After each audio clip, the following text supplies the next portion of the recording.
The Benjamin Dixon Show is only possible with listener support. Go to www.patreon.com/The BPD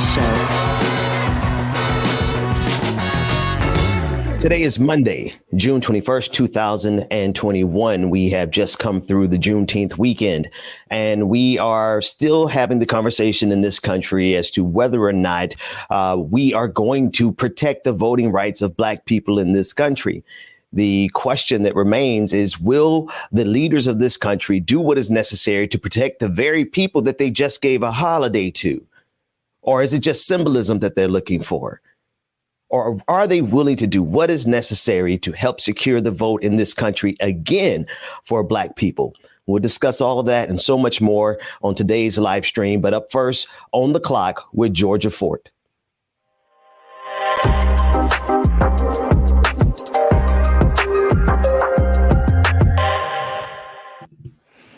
Thank you so much for joining us. I am independent journalist Georgia Fort, and let me just start by acknowledging how beautiful it was to see so many people laughing and singing and dancing and celebrating Juneteenth this weekend. Despite the fact that 14 Republicans voted to not pass Juneteenth as a holiday, corporations across the country did take a moment to pause and honor the day. But what's also true is that the end of one era, the end of slavery as we knew it, marked the beginning of a new era. And some of you may be very well aware of this. Others may have never heard of this loophole, but slavery is still legal today. It's something that Ava DuVernay explored so brilliantly in her documentary 13th. I want you guys to take a listen where she talks about that loophole. Check this out. There's a clause within the constitutional amendment, the 13th Amendment, that is supposed to abolish slavery, but it allows for an exception to that rule, and the exception is anyone that's been deemed a criminal by the state. And so when you acknowledge that slavery is still legal in certain circumstances, for me, it left me thinking about all of the Black men and women who have been impacted by mass incarceration. I want to bring in our guest this morning, Professor Jason Soul. You know, when you look at Juneteenth, but then you also put that side by side in how slavery is still allowed to persist today. What is Juneteenth? It's a lot. It's always bittersweet for me. You know what I mean? Like, I celebrate, I always support, events behind the scenes, might hang out for a little while, have a good time. But at the same time, I got a lot of people I'm trying to bring home too. I got a lot of people who shouldn't be in those cages. So it's always bittersweet. I love the joy. I like laughing. I like having a good time. People know my energy is always, I'm optimistic. I love life. I try to live every day. But Juneteenth is always one of those days where it's like we've advanced, but we're not yet free. And I don't think as a people, we know what freedom really looks like because we've been subjugated for so long, but I'm chasing it. So for me, I'm always like, yeah, celebrate, but at the same time, let's get at it tomorrow, man. We got more work to do. If not for us to see a better day, for our babies to see another day. So it's always like a dichotomy with Juneteenth. I celebrate, but at the same time, it's like, dang, we really got to get on these phones to get this pardon for, Marlo, or we got to really talk to Florida, Phil Vance. We got to bring him home, or Maureen's still inside. We got to figure out how to bring Maureen home. So it's always a dichotomy. Celebrate, live it up, eat food, have a good time.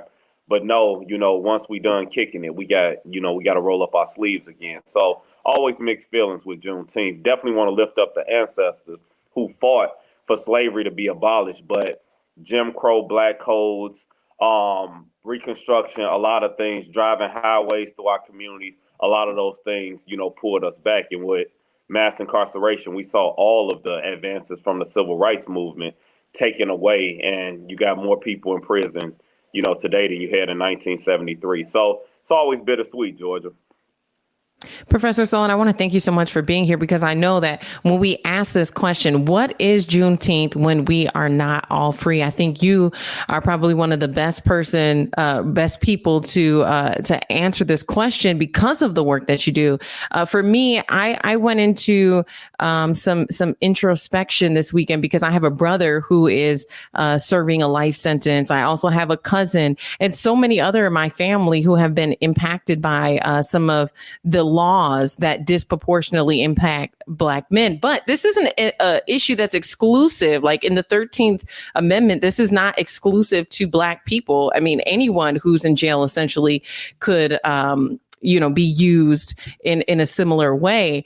But I wanted to ask you about the work that you did with Mayan Burrell, because that was a case where you, along with a number of other community leaders, worked collectively to actually get someone out of jail. Yeah. Yeah. I mean, Mayan, is a sacred person. It's like, being snatched away at 16. As so many others was, back during that era. I was fortunate to not get swallowed up like that. It was like I would always fight back and advocate for myself. Like, man, you trying to do what? You say I did what? No, man, no, that's not going to happen. I'm grateful to have people that would, make some concessions or phone calls for me so that I wouldn't get thrown away. So Mayan, like so many others, he was swept up with a wave of Black men, all shackled, all taken to prison, and all inundated with a bunch of paperwork. So for me, I'm like a behind the scenes type person. I like to look at the paperwork and say, oh man, no, this was bogus. Or they didn't talk to this person. And I like doing like that investigative work behind the scenes. But Mayan has stayed so peaceful throughout all his time. Whenever I came into the prison, it'll always be like, he asked me how I'm doing and stuff. And I'm like, man, like, I'm okay. It's like, how are you? But like Mayan, they swept up folks who were vulnerable and had them lie on Mayan and so many others to get them thrown away for nearly 2 decades. So yeah, with Mayan, it was like he just needed to be heard. And that's just like so many other people behind the wall. So many women at Shakopee who do not need to be in a cage. And a lot of people don't understand that. So a lot of times I'm a pretty good advocate to say, okay, this person got a job and a home waiting on them. Why would you keep them behind this cage? Like, what sense does that make? I don't understand it. And for me, I just ask critical questions and I try to use my community resources to make a difference for somebody else. So I'm glad Mayan home. It feels good for me to be able to step back and see other formerly incarcerated people who just, do it better than I was able to do it. So I'm just grateful for Mayan and so many others, Kevin Reese. I could go on and on about the people, who have come home and are doing well, but we got so many more people that come home, man. I saw systems destroy young Black men, and I'm just grateful to make it out with my sanity, for real. And if you all are just joining us, we're talking about the connection between slavery and mass incarceration, the loophole that's in the 13th Amendment. Benjamin, I know that you were thinking through some of this over the weekend. I watched the very powerful video that you published called My Black Child. And I could just, I could see your wheels spinning. If you guys haven't watched the video, Ben premiered last night, please go check it out. It's very powerful. But, Ben, how do we help other people who are not making this correlation, right? Those 14 Republicans who actually voted against Juneteenth. Can you imagine that? I think Trevor Noah said it the best. He said, imagine being so racist that you don't even want the day off. Yeah. I'm listening to Professor Soul. Thank you so much for being here.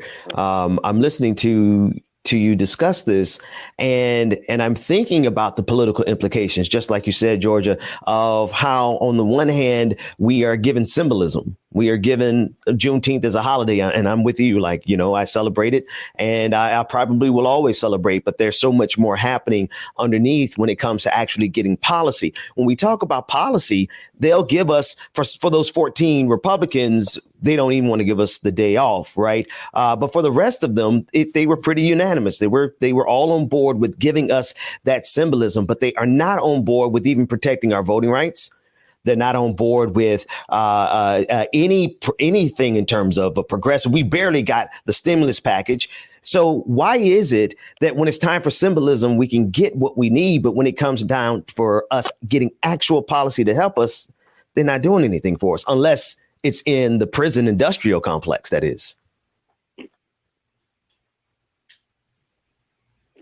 Could you speak to that for me, Professor? Yeah, my apologies. I think you kind of froze a little bit on me. I think you can't talk about Juneteenth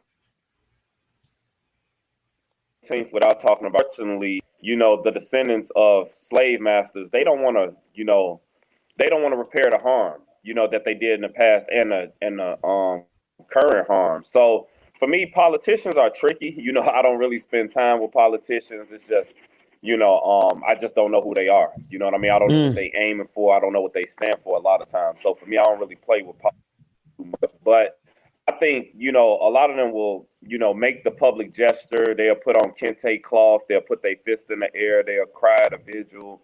They'll do all of those things. But when it comes time to sign some paper that will actually change lives, they start backpedaling and act like they don't have the power. So for me, with politicians, man, I realized in my journey, I don't need to be around folks like that. I like to be with people on the ground who's saying, hey, look, they got loopholes, man. If you get off probation early, you can get your voting rights back. If you do this. So I'm about systemic change, but I'm also about looking at what's there and taking my time to really do that rigor and say, no, how do we get 100,000 people their votes back without going through the traditional way? So I'm like a both and type of person. Yeah, challenge them, man. They need to really stand up and say, let's make this right. But on the other hand, it's like, no, let's use this law to work for us because it's worked against us for so long. So I look at Dred Scott case. I look at what Frederick Douglass was speaking about. And I always use the ancestors and elders to guide me whenever I'm at that place of ambiguity. It's like, no, Ella Baker put in work around this. Hamer thought about another Democratic Party that didn't include, the DFL and all of that kind of stuff. So for me, history is like my anchor, and I don't want to reinvent the wheel. So a lot of times I'm looking at John Lewis and Julian Bond and different folks like that to see where can I pick up, where they left off and help in a way that'll make a difference for us. But man, you can't trust them politicians, man. They say one thing, they do another all of the time. So we got to be able to hold them accountable. That's what we need, accountability of politicians. Yeah, I'll take pictures with them, man. Just I'm accountable when you see them, man. That's what I do. Yeah. And Ben, I think you bring up a good point about the symbolism. And we heard a lot. If any of you guys follow Black Twitter, you heard a lot about that, the symbolism of having the day off, but not having police accountability, having our voting rights attacked, right? And also the fact that there's been so much pushback about critical race theory in schools. And so, yes, we can have the day off as a holiday, but we can't teach our children about it in schools. Even thinking about, voting, whether we trust the politicians or not, we know that they are the ones who are in position to make policies and make laws that ultimately shape our society and really can impact our day-to-day lives. I want you guys to take a listen. Stacey Abrams, who went toe-to-toe fighting against some of the new measures that are being put in place in the state of Georgia to really prevent a lot of Black people from being able to vote next election cycle. Take a listen. It was a smart thing for President Biden to do when he called everybody who supported the Georgia bill a racist. I think that this bill is grounded in racial animus. I think that the language that we are using to describe... Can I ask you how you know that, madam? I mean, that's an honest question. How do you know that? Because for 15 years, the Republican Party of Georgia not only sanctioned but celebrated its vote-by-mail provisions. It was only after voters of color for the first time in 15 years successfully used those provisions in favor of the party that they disproportionately support that those rules changed. It is that for years, for more than nearly 2 decades, we had early voting hours that supported voters that were perfectly fine. It was only after communities of color use those provisions in. But why doesn't that hurt black people and white people and brown people? This is what I'm trying. I think it hurts everyone. If you watched me, I fought for the right to vote for every person. I agree. No one is entitled but that's to a victory. long way from the president calling people a racist because they support a state. Sir, I'm responding to the question that you asked me.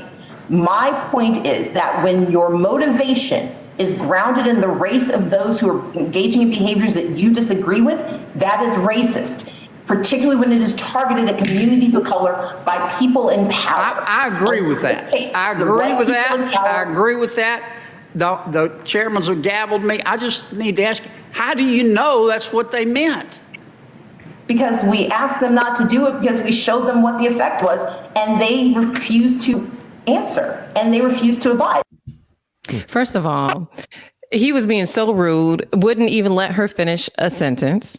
But on Friday, the Georgia Secretary of State announced that 100,000 names were going to be removed from Georgia's voter registration rolls. And this was an attempt to, quote unquote, clean up the list. Right. But we hear Stacey Abrams there really defending the things that she has pushed for throughout her entire career. And that's making voting more accessible and equitable across the board. And, you know, in hearing that dialogue back and forth, you could hear her frustration, the evidence she was trying to present because she was being gaslit in their methods, you know, calling their methods racist, Biden doing the same exact thing. And so not only is it in the legislation, but then there's this gaslighting that happens for those who try to stand up. And, you know, Ben, I know you really follow like the political aspect of everything, but think about this. On Friday, that is when Joe Biden signed Juneteenth into a national holiday. But on Friday also was the same day where 100,000 people basically lost the right to vote. Right.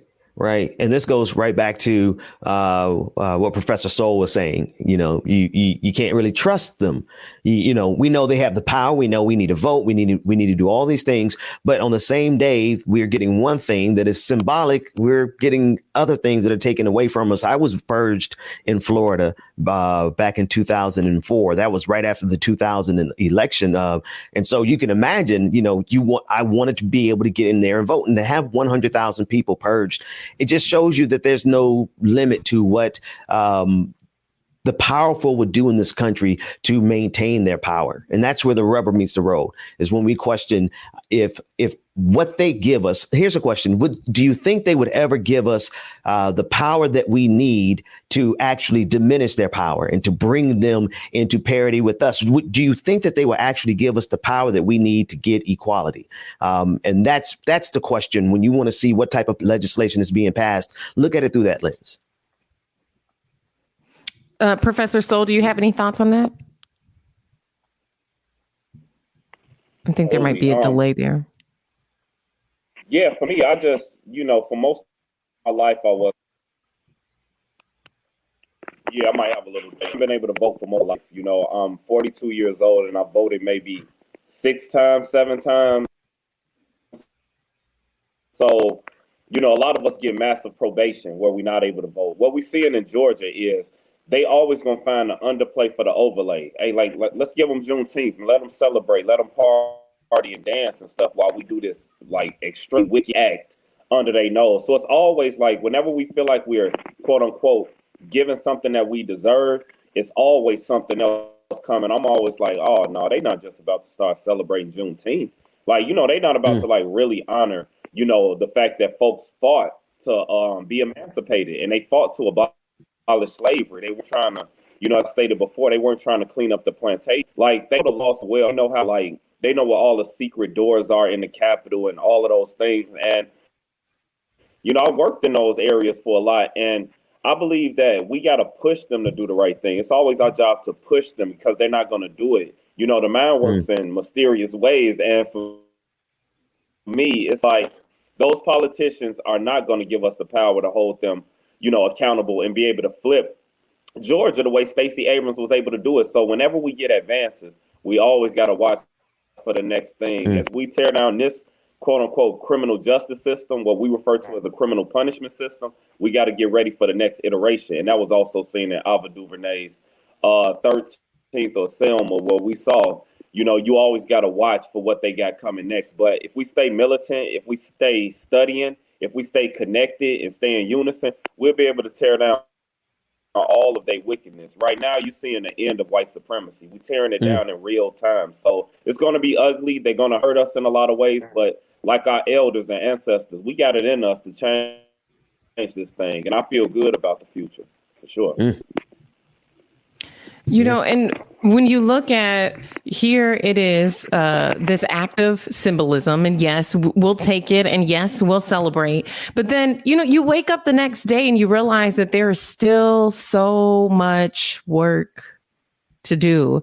And Professor Soul, to your point, is like you have to stay ready for the next iteration because you look at, OK, yes. And that's what I open with, too. It's like the end of one era was the beginning of another era. And so it is important to look at the laws, to look at the policies, whether you trust politicians or not, to pay attention and to hold them accountable, whether that's calling them or emailing them or showing up when they have different sessions or council meetings, because we know that when slavery ended, it was just extended in the form of the 13th Amendment.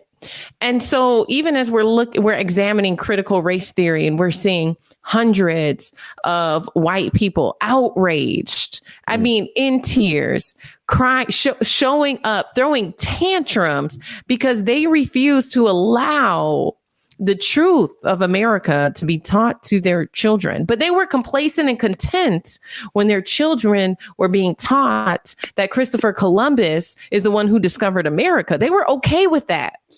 And so there is something deeply disturbing about individuals who want to uphold lies, who want to keep people oppressed. And Professor, so yes, we absolutely have to stay vigilant, and we absolutely have to keep working at this. And I think the more people that acknowledge that these things are true, the easier it's going to be, because this is no longer just a Black and a white problem. This is an American problem. Yeah. Yeah. Georgia, do you mind if I slide in there real quick? Because I was talking to Ricardo Morales Levis. Yeah, real quick, I want to say, Ricardo reminded me that we got to start asking some of these folks, what's allowing you to uphold the lie? What allows you to keep the lie in place? What allows you to believe in a lie at this point? And, you know, with a lot of them, they don't have a conscience. You know what I mean? Like, some of them politicians really don't have a conscience. And we got to make them see it and put it in their face so much that it's undeniable. Like, critical race theory should be easy to talk about. It's like, let's talk about what our people really went through when they came off those boats, where they were raped, murdered, and beaten, all things they went through, and how our people organized to see a better day. We've made advancements, but we got a long way to go. So I think challenging critical race theory, it's like, yeah, you just like to where you feel like we can't teach it, but then we got to go back to that underground abolition work that we were taught before. So, like, whenever they build, like I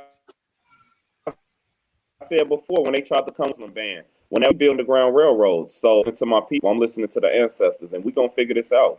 Shit, we always do.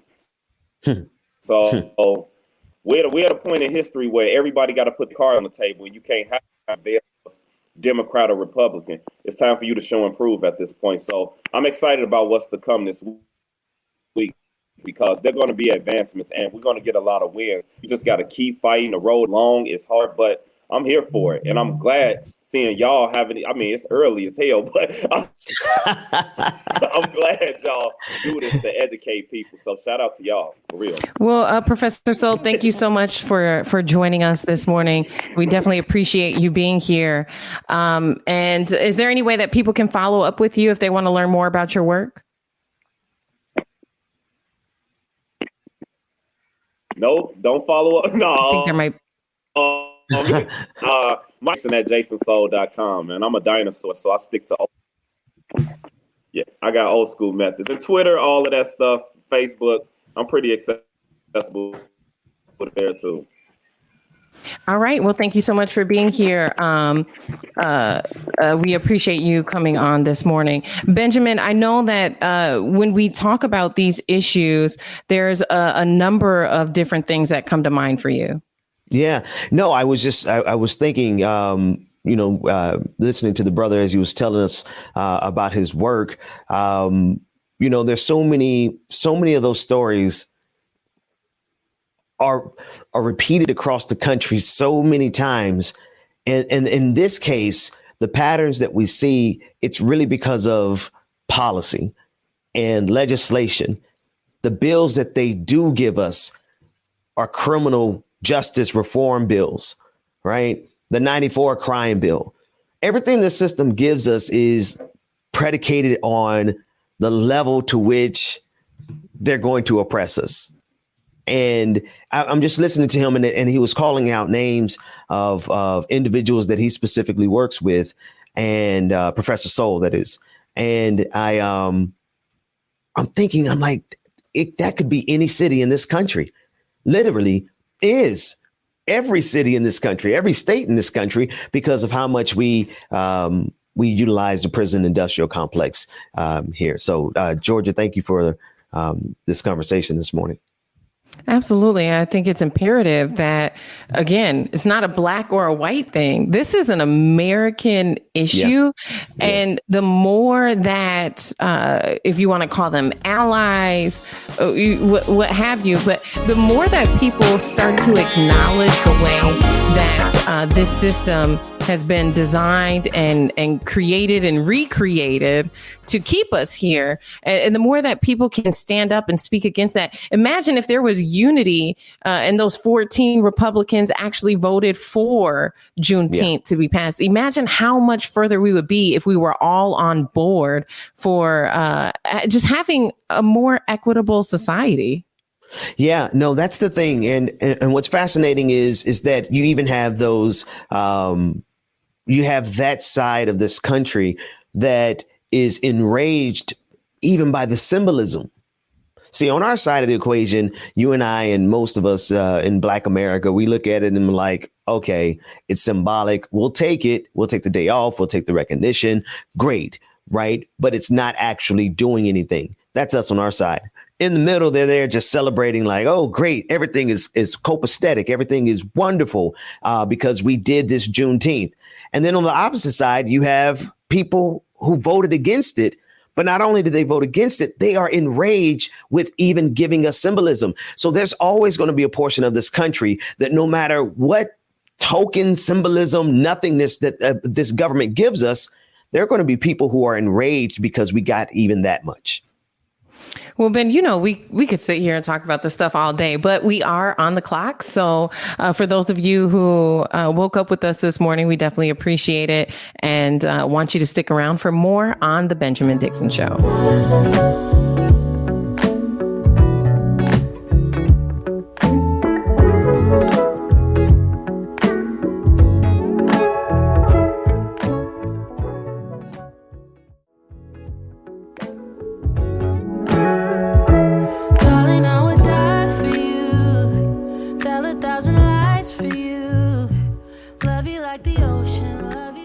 It is Monday, June 21st, 2021. Thanks so much for joining us. DJ Exclusive is still out. He's sick. He'll be back hopefully tomorrow. We're hoping he's doing well. And we are checking in with him. So send some love in the chat room, Facebook, Twitter, Twitch, YouTube, all the places where we're streaming.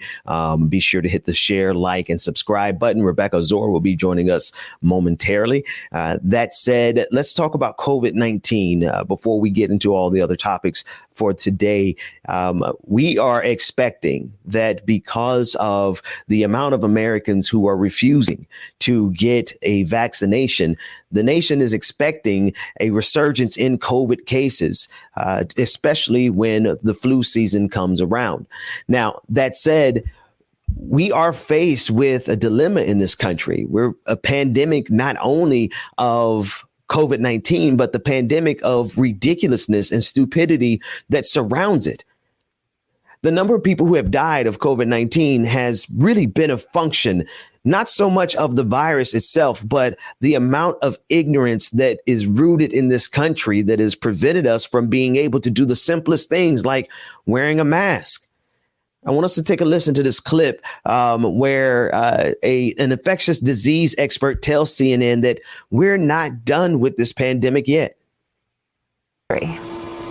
Well, I do agree with Dr. Walensky. I think that this variant will be the dominant one within just a matter of weeks.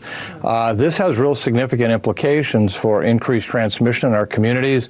We've been able to show that this virus is 50 to 60% more infectious than was the B117 or Alpha variant, the one we were worried about before, which was much more infectious than the previous strains. So this one really is the king of the pile in terms of transmission issues. Also, it has another component to it that's very concerning. It does have the ability to evade part of the immune protection from either vaccines or previous infections. If you have only had one dose of the mRNA vaccines, either Pfizer or Moderna, the vaccine only works about 30% of the time in actually preventing you from getting sick. That's in comparison to 70 to 80% with one dose with the other strains. You need both to get fully vaccinated, and then you can get better protection. So it's even more of a reason why we want everyone to get vaccinated. Well, the data we have right now with Delta comes from areas that have had widespread transmission, notably England, of course, India, which at that time didn't have the vaccines to study like we do in England. And in England and in Israel, the data surely show that the vaccines do protect against this variant if you have both doses. But remember, we keep putting up numbers on the board, 70% or 55%, whatever. That's for single dose. Yeah. So it's really important that we actually get people vaccinated with both doses as soon as possible. Let's make it very clear that in the high-income countries like the United States that have had the kind of vaccine programs that have been in place, we're not going to see big national surges, not like we did last January. But we're not done with this virus at all. We're not done with this virus at all.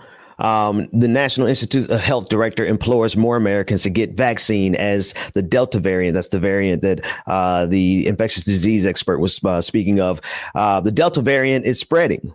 They're imploring everyone to roll up your sleeves and get the vaccination. It's amazing to me at this point, almost 2 years in, a year and a half into this pandemic, we're still having some of the most basic fundamental conversations about protecting ourselves as a nation, because we are a nation that's built on individualism above anything else.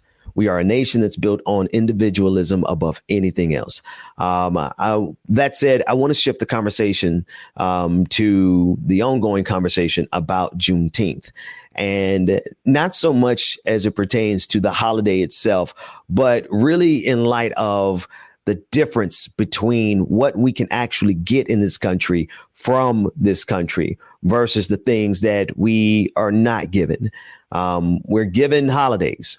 I'm glad we had it. It was a great weekend. I hope everyone had a great time. Right. It does come a little too close to Father's Day. OK, let's just but that's just how it works. So we'll take it. But that said, this is not progress. This is symbolism, and it's cool, but it's not actual progress, especially on the things that we absolutely need desperately to get some help on. I want you to take a listen to this clip from Opal Lee and Cliff Albright as they discuss Juneteenth, and where they say that we can't just have us high five ourselves and pat ourselves on the back around this holiday being recognized by the federal government. Let's take a look. I thought it would be like this, but to have it actually happen was, can I use the phrase the children use? It was off the chain. To find out, I knew that the Senate had passed the bill, but I thought the House was going to take a lot longer. It's not a black thing. It's not a Texas thing. None of us are free until we're all free. And we're not free yet. Ms. Opal-Lee there, went on to talk about the disparities, Cliff, that this country continues to face. You agree with her, I'd imagine, that the fight isn't over.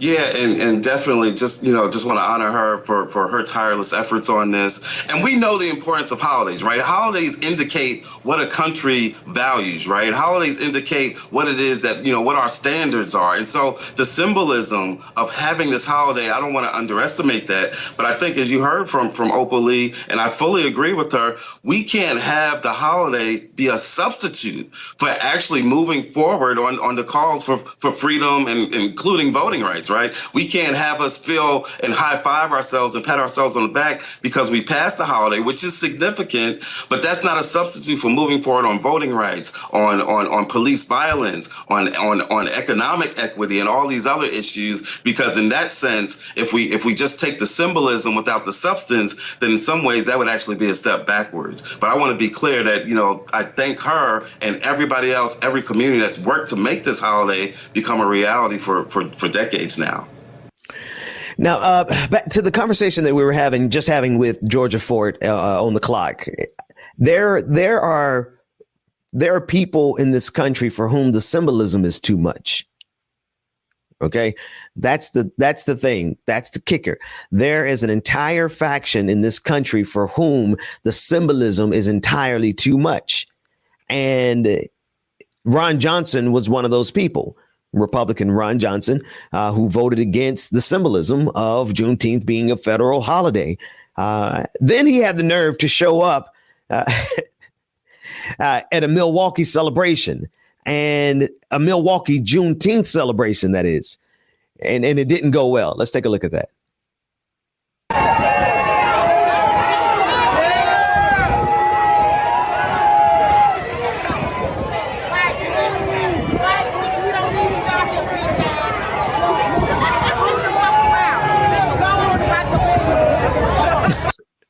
They're chasing him out of town.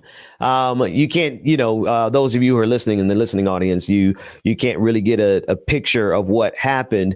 But this is really just speaks to the sheer unmitigated gall of politicians in general. It's not just Ron Johnson. They will all get away with whatever we allow them to get away with. And in this case, he wanted to get away with voting against the symbolism, but then still showing up at a celebration to get applauded for showing up. Instead, he got heckled, as he should have been. So the real question, though, is not over the holiday again. The real question is over whether or not this country is going to actually do something for the people. That's what the real question is. That's the only question that matters. Everything else is just political fodder. It is. Everything else is just political fodder. Are they going to actually do something for Black people and for anybody in this country, but certainly Black people? And we're at the stage where we can't even get them to give a commitment to the voting rights of Black people who are being disproportionately targeted by all of this legislation that's spreading around the country. We can't get a firm commitment on that from the people who are elected into power with our own votes. We're still playing we're still fastly and quickly approaching the midterms without having secured the voting rights of Americans, Black Americans. Now you tell me, Democrats, who's it going to hurt the most if when the midterms come around and you haven't whipped Manchin and Sinema into shape in order to get them to help to secure the voting rights of your biggest and strongest and most dedicated constituency?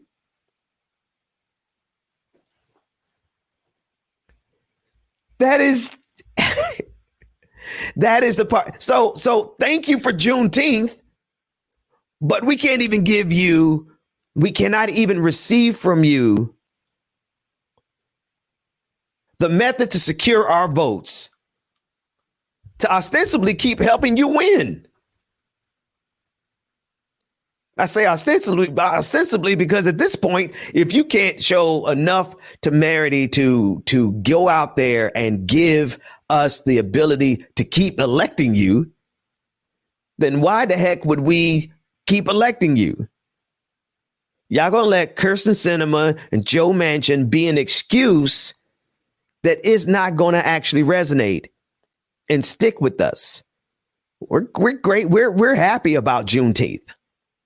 Great, but Juneteenth, getting that as a holiday is not going to be sufficient to protect our votes. Right? All right, let's take a quick break. When we come back, we're going to talk about January 6th and all the movement that's happening around that commission or the non-commission or the all the stuff that's happening around whether or not we'll ever get answers on January 6th when we come back. More like it or not, after this.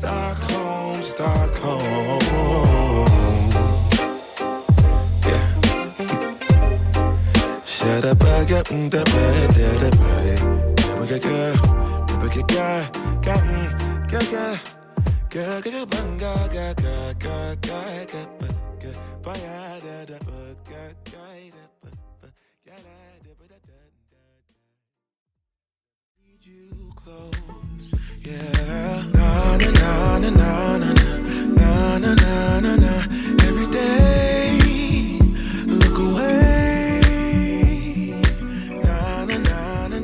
All right, welcome back, ladies and gentlemen, non-gender conforming individuals. Let's jump right back into the stories. We're going to be joined soon in an interview to discuss a lot of these topics by Andrew Perez. He's a reporter for the Daily Poster. They will be joining us momentarily. But I want to go to the question of January 6th, and not just the question of whether or not we're going to actually get some answers as it pertains to January 6th, but really a question of how there's a level of national derangement, and specifically about just the mindset of the people who are, how can I break this down? Well, there's a clip. I tell you what, let's start with the clip. I think that'll help. There's a clip of a CNN reporter who was stunned by quote unquote brainwashed men charged in the Capitol riot, saying that I'm not even so sure that Officer Sicknick's even dead. Now, Officer Sicknick is the officer who died subsequent after the attack on January 6th. And it just really shows you the depth of how far people in this country are willing to go to protect their hermetically sealed political ideology. Like, I know that's a lot of words, but at the end of the day, they doing the most to protect what they want to protect. They will go. There's no limit to where they will go in order to protect their beliefs. So let's take a look at that clip. Ashley Babbitt, an Air Force veteran from San Diego, shot and killed by Capitol Hill police. He's got a gun! Oh, that sounds like a gunshot. U.S. Capitol Police Officer Brian Sicknick died from a stroke 1 day after being attacked by rioters. Coy Griffin, like others, cannot accept their so-called peaceful protest led to death, so they deny it. So let me just ask you, do you believe Officer Sicknick died because of the riot? I'm not even so sure that Officer Sicknick's even dead. Coy. I'm serious. That's how, and I hate to be so crazy conspiracy minded. I'm not even so sure Ashley Babbitt is dead. Coy. I mean, who's to say that was? Have you seen anything of her family? Up until the point where she passed, we lived 2 blocks apart. The answer is yes. I mean, I'd say through high school, me and my sister were best friends. This is Ashley Babbitt's brother, Roger Whithoff. He says he and his 35-year-old sister were very close. It was weird because we saw it on the news, and it was like, you know, that's my sister. Anderson, Coy Griffin is not only the founder of Cowboys for Trump and took a picture with Trump in the Oval Office, he's a New Mexico County commissioner. He is so far off the rails, I would dare to use the loaded term, he is brainwashed. He is out there, he still believes this stuff, and others like him, I don't believe Coy would be dangerous, but others like him can and will be dangerous. They are being lied to by politicians who know better, Anderson, but see power and profit in spreading these lies and getting behind them. These are politicians who are putting themselves before their country. It is extremely dangerous. And many people that I used to talk to about terrorism are using the same words, that these are radicalized people who are beyond help. We can't reach them. And they just explain the bizarre conspiracies with even more bizarre conspiracies. They explain the conspiracies with even more bizarre conspiracies. These people, good morning, Rebecca. How you doing? Good morning. How are you? I'm good. I'm just listening to these folks who they don't even believe people are dead from COVID. Well, that too, right? And it overlaps with that. But we were just watching a clip of this guy who was saying that he didn't even believe that the people who were killed as a result of January 6th were dead. Because there's so many things that they don't believe. So I could go down the list, but they're talking about the terrorist attack and they don't believe that the people that they died. Like, why? They don't believe it. And they can't believe it. And they can't believe it because they can't look in the mirror and say, oh, wow, what we did on January 6th got some people killed. No, they can't look at themselves. Because it wasn't a lot of people. You mean the number of people who got killed? Yeah, to them, right? It wasn't a lot of people compared to a lot of the other bloodshed. But imagine, they can't even own up to the other bloodshed that they do at all, where they're killing thousands of people in other countries, where they've killed a lot of our ancestors off. They can't own up to that. So something that happens with their own hands to their own people, they'll never admit to ever. I didn't even, I was trying to catch in on the clip, but I was having audio issues. But even looking at him, and I believe he's David, he's a commissioner. This is an elected official. Yeah. And he's given, I'll fight Juneteenth tomorrow. He's giving, Donald Trump should still be president. He's giving, Marjorie Taylor Greene is in her right mind and she's doing the Lord's work. And this guy right here is the brother of the woman that was killed, if I'm not mistaken. Now, so he's being put there he's having to refute. The elected official does not believe that man's sister is dead, and so he's had to come on to exactly. Where is she? Because we saw her die. Yeah. We literally saw her die, unfortunately, because she wanted to fight for making America great again. And unfortunately, she lost her life. I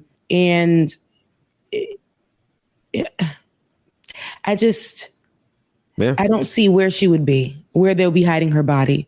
I guess she's wherever Tupac and Biggie are, right? Yeah, but it sucks because now my mind goes places because I've been watching that damn show Manifest, and I just, and they just don't know if people are dead or alive. They just manifest and stuff. It's creepy things happening in that show. But that's what I think of. Like, I think of fiction when, but they will make fiction true.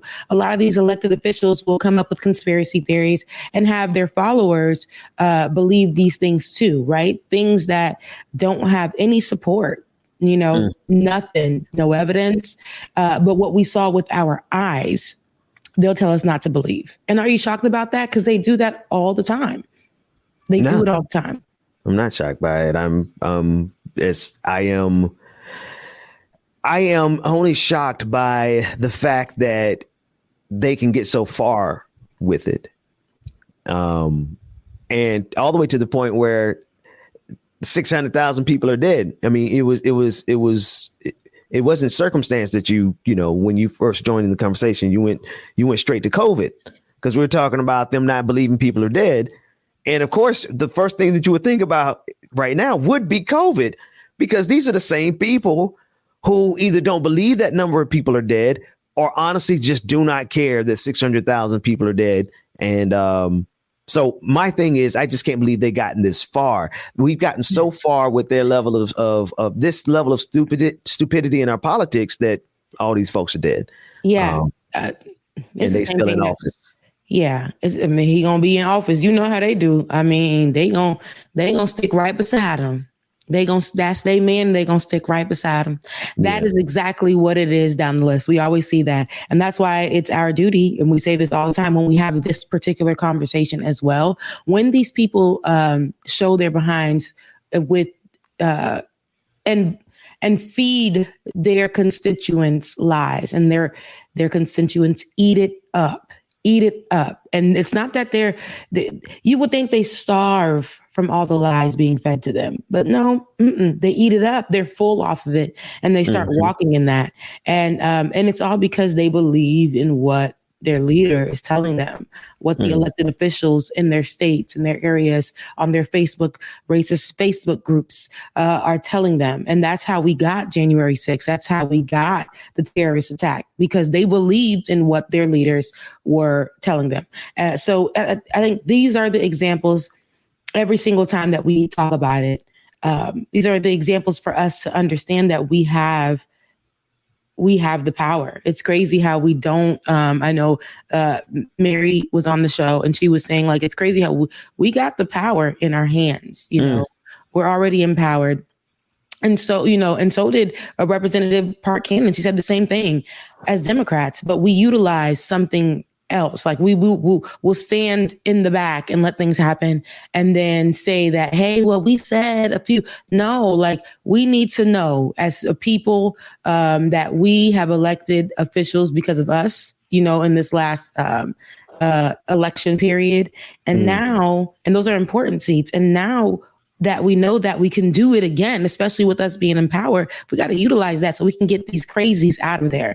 Now, and they're not even crazy. They know that they're talking a mess. We watch the people who run their media feed their audience the same exact thing. And it's not that they're crazy. Just know if we feed them this, we can keep them all in line. We can keep them hating people. We can keep the division up.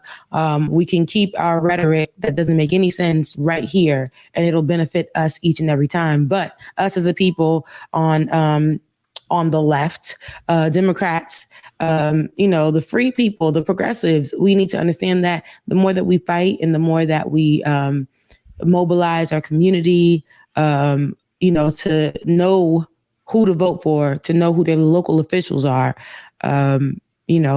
we can definitely do even bigger than we did this past election cycle. And, we won't make mistakes of electing wolves in sheep's clothing, so.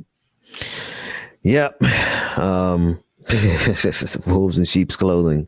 I mean, we got some ice in what? I'm just kidding. I'm not kidding. They everywhere, though. They everywhere. They're everywhere. Joining us now is Andrew Perez, reporter for the Daily Poster, friends of the show. Morning, Andrew. Daily Poster, covering basically what we're talking about right now. Andrew, thanks for joining us. Tell us where you are on your reporting on the filibuster and whether or not the Democratic Party, who has the power, but are running out the clock, so to speak, before they actually have to use that power. What are you reporting on? Well, thanks for having me. I think, we're reporting kind of the same thing that everyone else is, that, the Democrats right now, if they want to pass their agenda, they're going to have to eliminate the filibuster, but they still seem reluctant to. And it's been the same story really for 12 years, for the whole of the Obama presidency, especially during the first 2 years of the Obama presidency, when Democrats actually had the power to enact his agenda if they chose to. If they wanted to eliminate the filibuster, they had full control of Congress. They had 59 seats in the Senate and 60 for some of it, but they never considered eliminating the filibuster. And they allowed Mitch McConnell to stall, most everything for those 2 years. And it's not something that they got rewarded for at all politically. And we're kind of in the same situation now. Yeah. That's the frustrating thing about this, is that we've been around this rodeo before. We've done this song and dance before. And so that's when I have to ask the question, like, are they dumb? Or are they complicit? Or are they both? You don't have to. I mean, but what are your thoughts about that? What game is being played on us by the Democratic Party? Yeah, I mean, the game is that they could end the filibuster if they want. It's, basically stands to serve as just a general block on legislation unless you can find 60 votes. There's not really a good case for why there should be, a 60 vote requirement in a body where really 51 senators can do what they want. Like 51 senators can change the rules. 51 senators can vote for final passage of a bill. It's just that right now this exists as a general block on legislation. And, tomorrow Democrats are going to be taking up the For the People Act. They're going to vote on it. Their voting rights and democracy reform legislation. And it's not going to happen without eliminating the filibuster. So much of the Democratic agenda is that way. And, back in the Obama years, there were like a few kind of holdouts that never kind of supported the idea. The party sort of insulated them. They said that at the time that it would take 67 votes to eliminate the filibuster or reform the rules. But, as we've seen since, that just isn't true. Democrats have ushered through some pretty small filibuster changes back during Obama's presidency. And, then Mitch McConnell got rid of the filibuster for all judicial nominees. Like as soon as they tried to get Neil Gorsuch on the court, they removed it for the Supreme Court too. So it's something that they could change. They just have been reluctant to do so. And it seems like there is always, one or two senators who are kind of like standing out in front. Obviously, Joe Manchin, Kyrsten Sinema. But, their reasoning for keeping the filibuster is obviously pretty bogus. They say that getting rid of it would, make it impossible to pass bills on a bipartisan basis. But I think we know that that's not really possible now. I mean, so you said something very poignant to me. The fact that all these times that we've met, and that's the Democrats, have met the requirements to end the filibuster.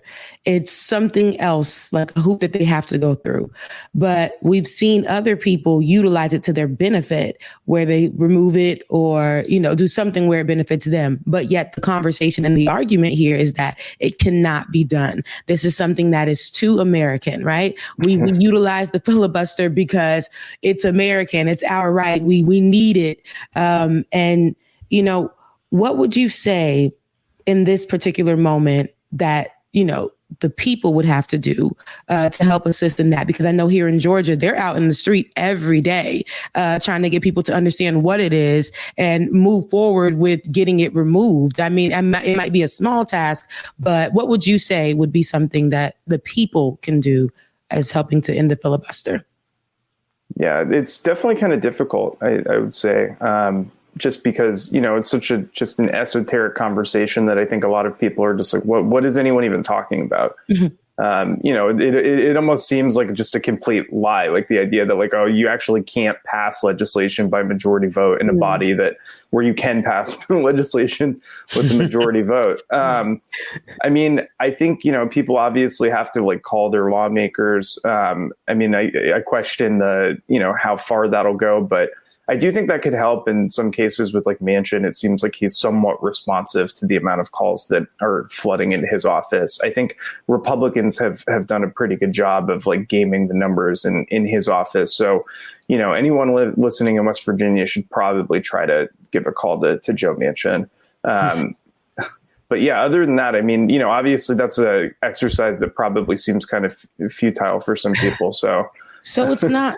So my thing is that like, I hear it, and I know because I say for the people to do, because there are people on the street out here who've been doing it for a minute, right? Talking about this filibuster before people even knew about how it was affecting them, how it made the news, right? The filibuster became the biggest thing in the last few months, with people saying in the filibuster. So, but isn't it, I know it's a simple question, but is there a way that this is legal, that when it applies, right, they can utilize it?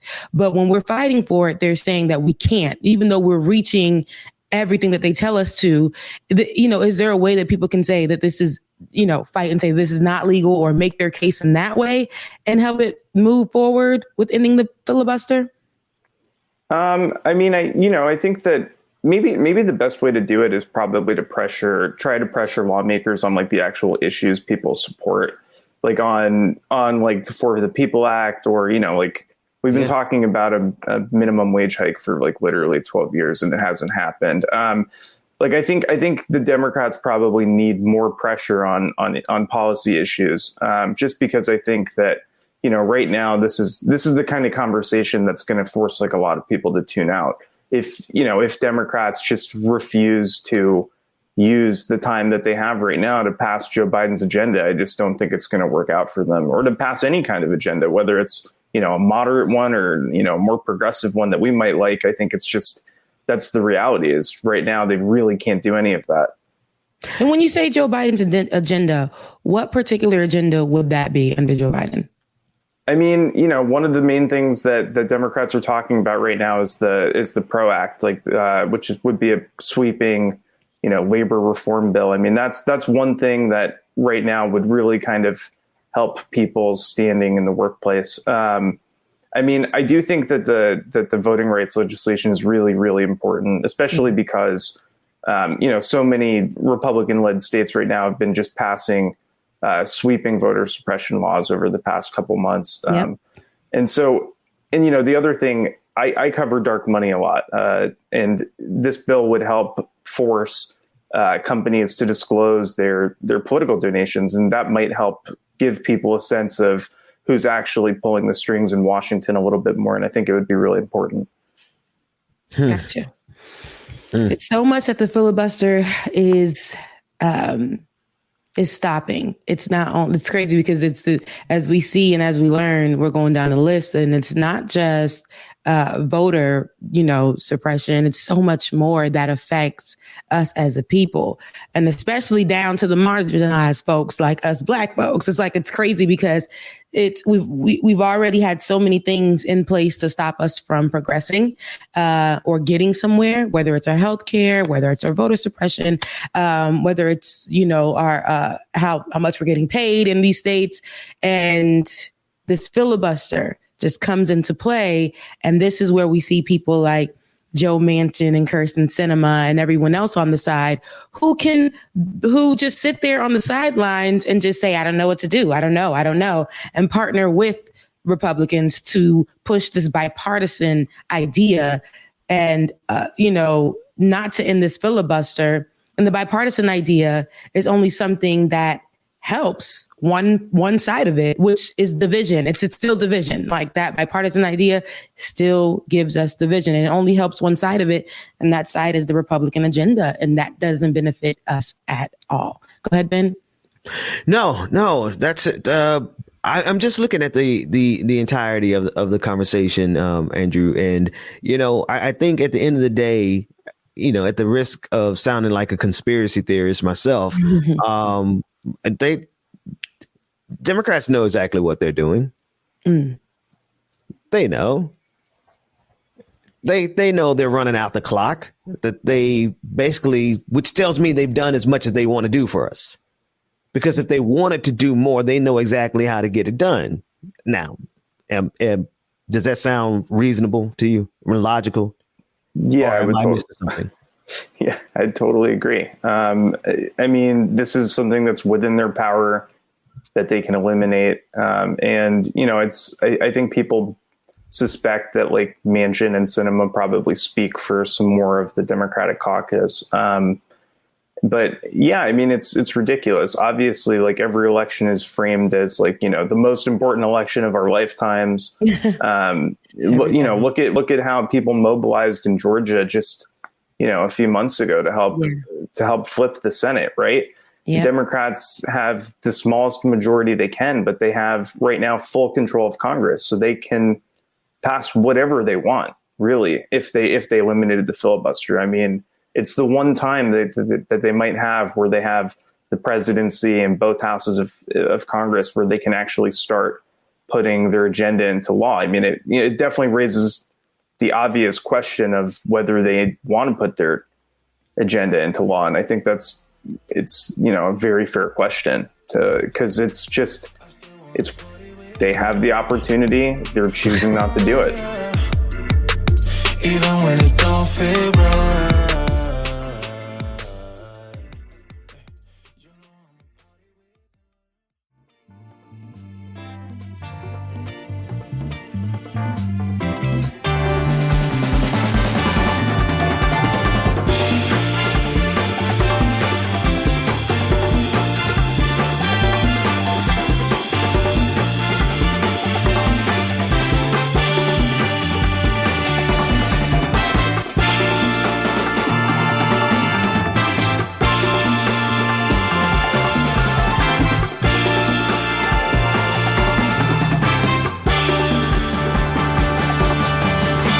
everyone real quick asking about Bubba. I don't know if you mentioned Ben at the beginning of the show. Okay, good. He's taking another day off. So definitely go on his social media, send him some love. DJ X3C, James Bubba Williams.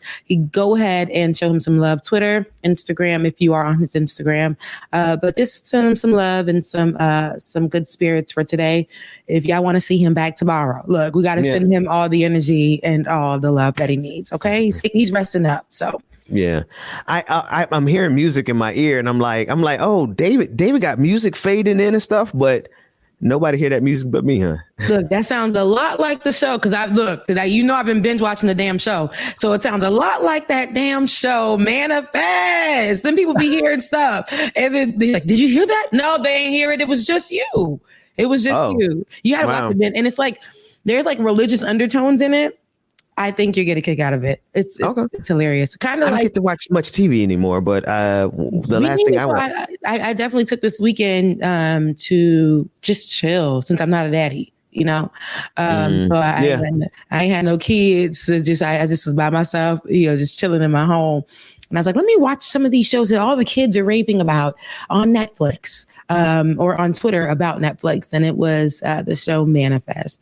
So yeah, I've seen the preview for it, but I skipped over to catch up on or to start Westworld. And that's probably something I may have to. It's actually really, really, really dope. But I still stopped in the middle of it. I can't, and I don't have enough time to binge watch anything anymore. So there's that. There's a video that I'm trying to find, David, because Rebecca, you mentioned the religious overtones, and there was a video of some religious. You know, we like to make fun of evangelicals around here. Sorry, folks. I'm sorry if you're an evangelical and you watch our show. So, but when we say evangelical, it almost ties like when we say it on the show, it's like how we coined Karen, right? Evangelicals are those particular people. They're white, and they put out. You got some black of them now. Some black. I was going to say that. I was going to get there, but they're white. But we always say this: there are people in every space that function under white supremacy, and they have to move in that way because that's what benefits their pockets. That's what benefits them. They're Candace Owens in evangelical groups. There are. So, but these are people who go out with misinformation, very abusive, and hurtful teachings that hurt communities of people. But for them, they lean a lot on the right's rhetorics or conservative, I should say, ideals, and they push that in their pulpit. That's exactly who those evangelicals are. They're like the Karens of the religious community. The religious community, because they don't got. They don't say religious community. We talking about Christianity. They definitely. This is almost like they take the Bible and feed people who don't know how to read. This and slavery. You know what's weird though? It's like, as you tell me, like, because. They on the wrong side of a whole lot, but it's still like if we go to their churches or something, or we get together and then we're all, Christians are singing their songs, and, Kirk Franklin will go to one of their concerts. And then, at the same time, I've seen it with my own eyes. Kirk Franklin over there. Cause I was over there too, seeing Kirk Franklin on the side. It's crazy. One of the best Kirk Franklin concerts I ever went to was like at this evangelical thing. And I used to go to an evangelical church, Hillsong, and that. Oh, you went to Hillsong, but I went to the Black Hillsong, the first and only at the time, and that's the outsourced. That's where they outsourced Hillsong to the Black community. Okay, well, we was real hood with it, praising Jesus in clubs. We were the first to ever do it, and then it started getting a little shady. Then I started learning about the head of Hillsong. Now, I loved Hillsong when I was there. It was great. Everybody. We all had different folks in there, different folks, different strokes. We would be coming from the streets, from the clubs, getting drinks, coming into the club that we rented out to praise the Lord. Because we said it doesn't matter about the place or whatever. But that man that owns the Hillsong brand, I don't want to get there or do anything, but he I think evangelical. Ben, sorry, you were talking about evangelicals. And Yeah, no. I know. I think I did. I think I worked with some folks who worked with them one time. But the reason I was bringing that up is because it's almost like you got to ask yourself the question, like, are y'all sleeping with the enemy?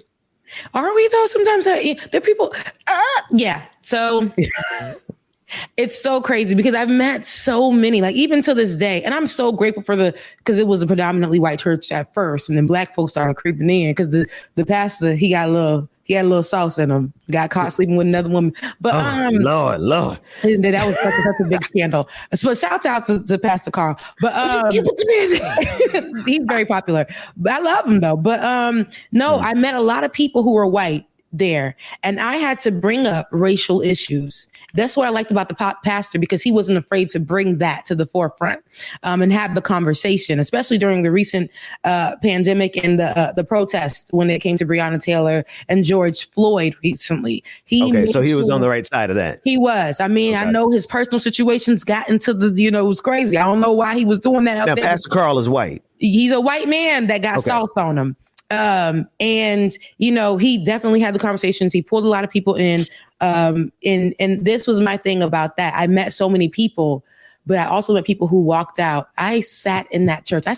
When it was only about 40 of us. Then it grew to 100. And then he grew to become Kevin Durant's pastor. He grew to become Justin Bieber's pastor. He grew. Chrisette Michele used to be in the audience, and there was never no special seats for them. They had to stand where they had to stand. Is that why Chrisette Michele ended up at the Donald Trump inauguration? No.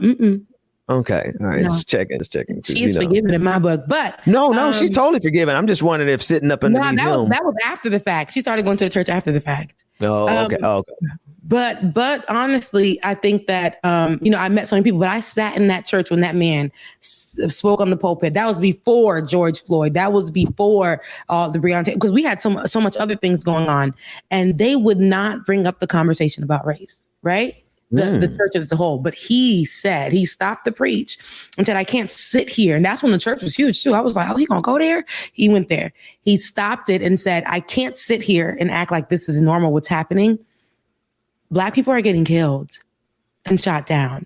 And I have a church full of Black people, and it would be remiss of me not to have that conversation. I've benefited off of Black culture. I was raised around a lot of Black people, and I can't sit here and not be in camaraderie with you guys. When I say I saw so many white people get up and walk out that church, so many of them. And like I said, that church used to be for creatives. There were a lot of like people who had big jobs. I remember people who were working for big companies, head of big companies, getting up and walking out. But I met a lot of people like this one woman 2 days ago, who made a long post. Every time something happens with the Black community, she makes sure to let people know, hey, yo, y'all gonna be mad. My white friends be mad when I start talking about Black issues from the perspective of my Black friends, because I can't speak on it. I'm a white woman in America. I benefit. And this is a woman that I met in the church. And for her, I knew her and a few other people who still stayed in contact with me, and I saw their minds shift. And because of the leadership, I believe, because he was teaching them, hey, yo, no, we can't be white folks just out here benefiting, teaching in evangelical teachings, not supporting, the people in our church. If God is love, if this is this, then this is, we can't treat people differently. So for Juneteenth, she posted, and she was like, I'm celebrating for my Black friends. I want to post about the history of this holiday, even though it puts my ancestors, in a place where they have to be called out. This is my duty. And that's what I absolutely love, because a lot of people of her friends, she lost a lot of friends during the George Floyd protest and that whole thing, because she was speaking about it and saying how much it hurts her and asking people, what could she do without offending the Black community? Right? Support reparations. And, I got to talk to her about that. But yes, and that exactly to me is what I loved coming from that church. I saw the people who didn't need to be there, who were actually there just for the white teachings, the feel good of it all. The Joel Osteen teachings. Yes. I always told me and my best friend always talked about when we first started going to the church, how they kept saying this thing and we didn't know what they were saying. And it sounded like they kept whispering something. Like when they would feel good about something. So good. And we kept saying, what does that sound? Like it's coming from everywhere. They were saying so good. And they had to say so good. And I'm like, what? I don't know, because we would be like, come on, Pastor. Yes, God. Like, that's how Wait. Help me understand. So you can hear, how big is the church? So at the time, like I said, we were renting out cathedrals, clubs, everything. So you're talking about hundreds and hundreds of people. But then we were just renting out whole like arena areas. And then thousands of people. Yes. And so you had thousands of people surround every Sunday. Surround sound with people are saying doing that. So if you're new, can you imagine being new to that church? It's culty. I started saying, what the hell y'all talking about that I ain't got why they ain't got this? Because I'm over here shouting and y'all looking at me. So good. Even the pastor used to be like, hey, can y'all shout a little bit? Like, be my amen corner? Because he comes from like a Baptist, Pentecostal. Them people was just... I'm just thinking about hearing 1,000 whispers around me like that, just like it's surround sound. Benjamin Dixon, why would I pick that up? And then my best friend looks at me and she's like, skin crawl. What's that sound? Yeah, she's like, what's that sound? We in the middle of worship, and I'm like, I hear it too. So good.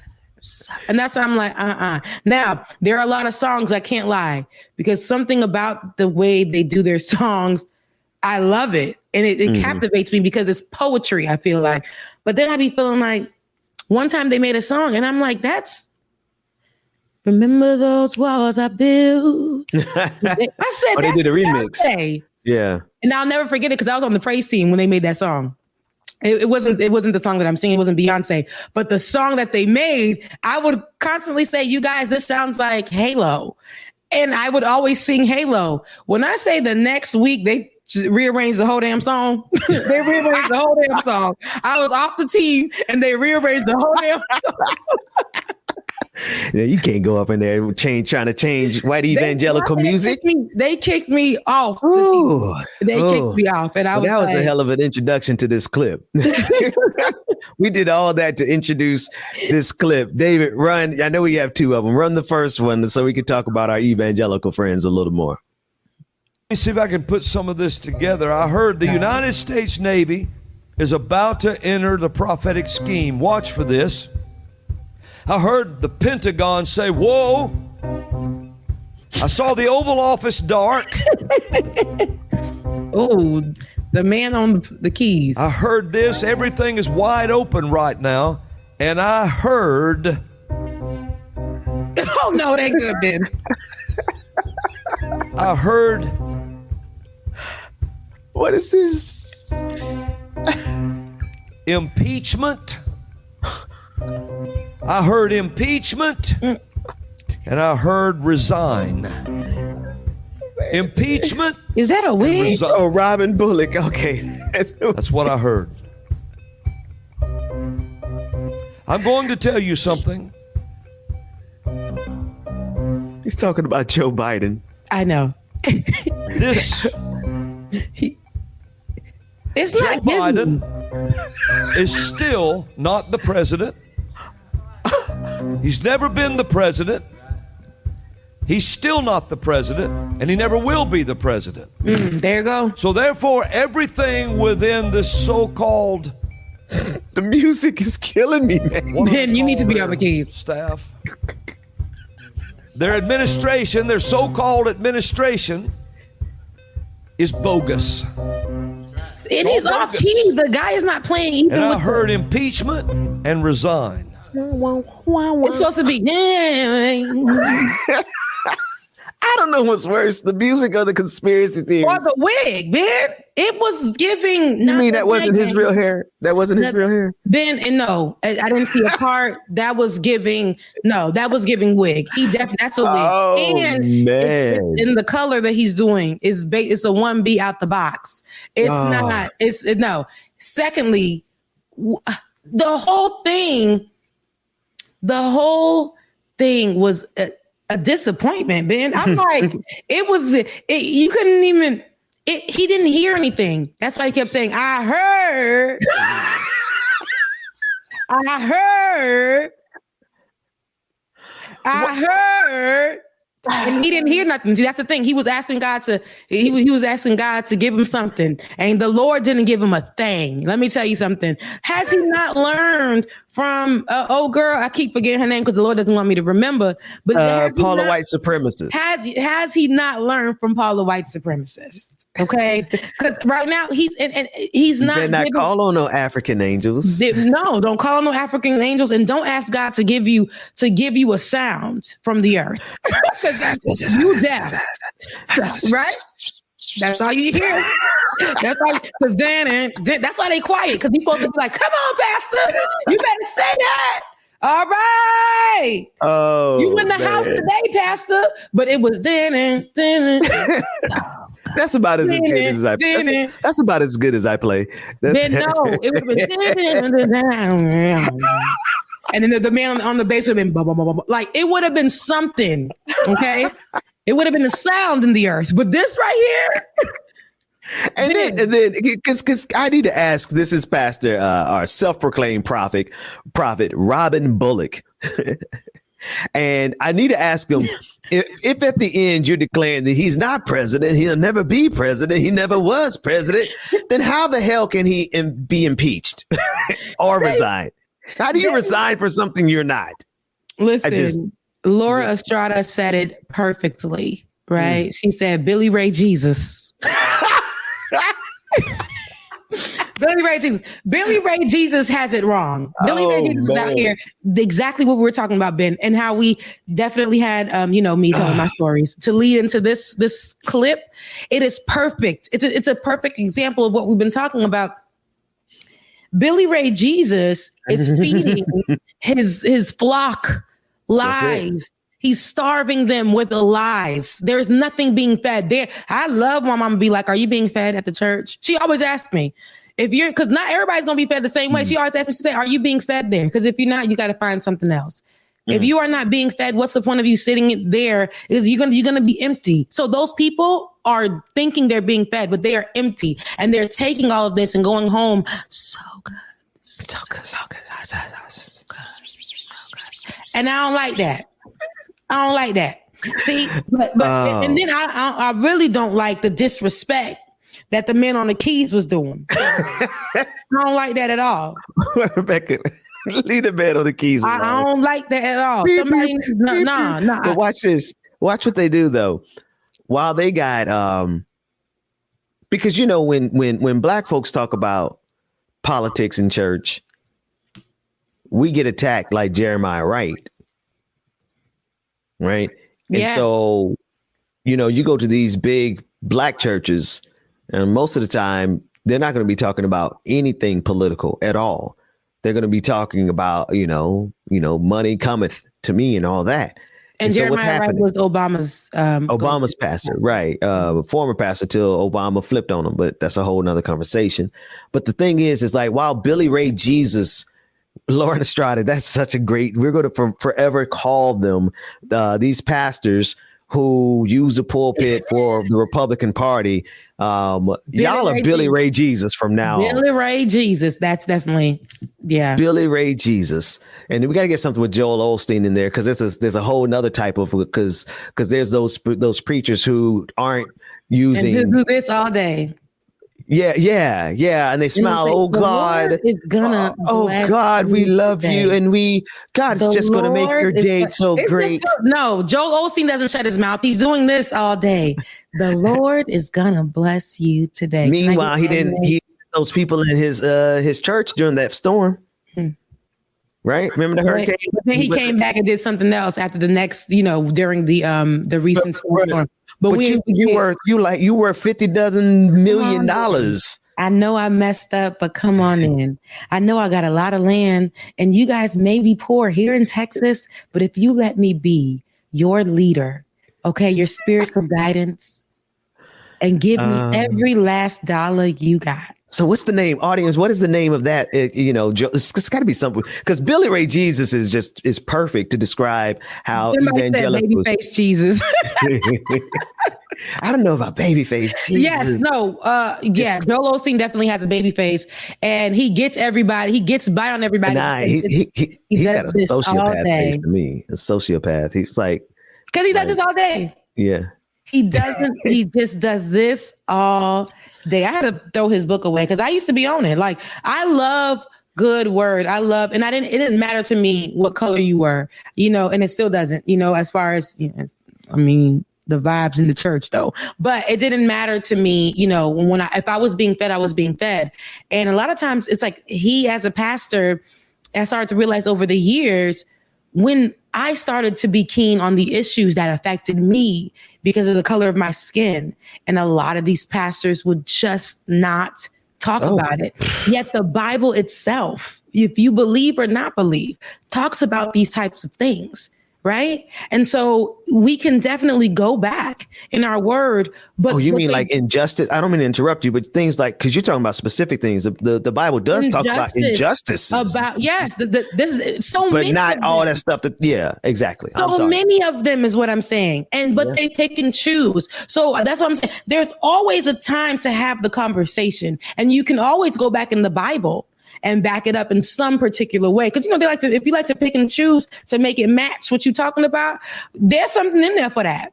It's always something in there for that. I know sometimes we only take a one part because we don't want to read what was before it or what's after, because it's not going to coincide with what we're talking about. But there's always something in there to utilize. My pastor here in Atlanta, I had to leave that particular church and go to the second part, the branch off church that was led by a Black pastor.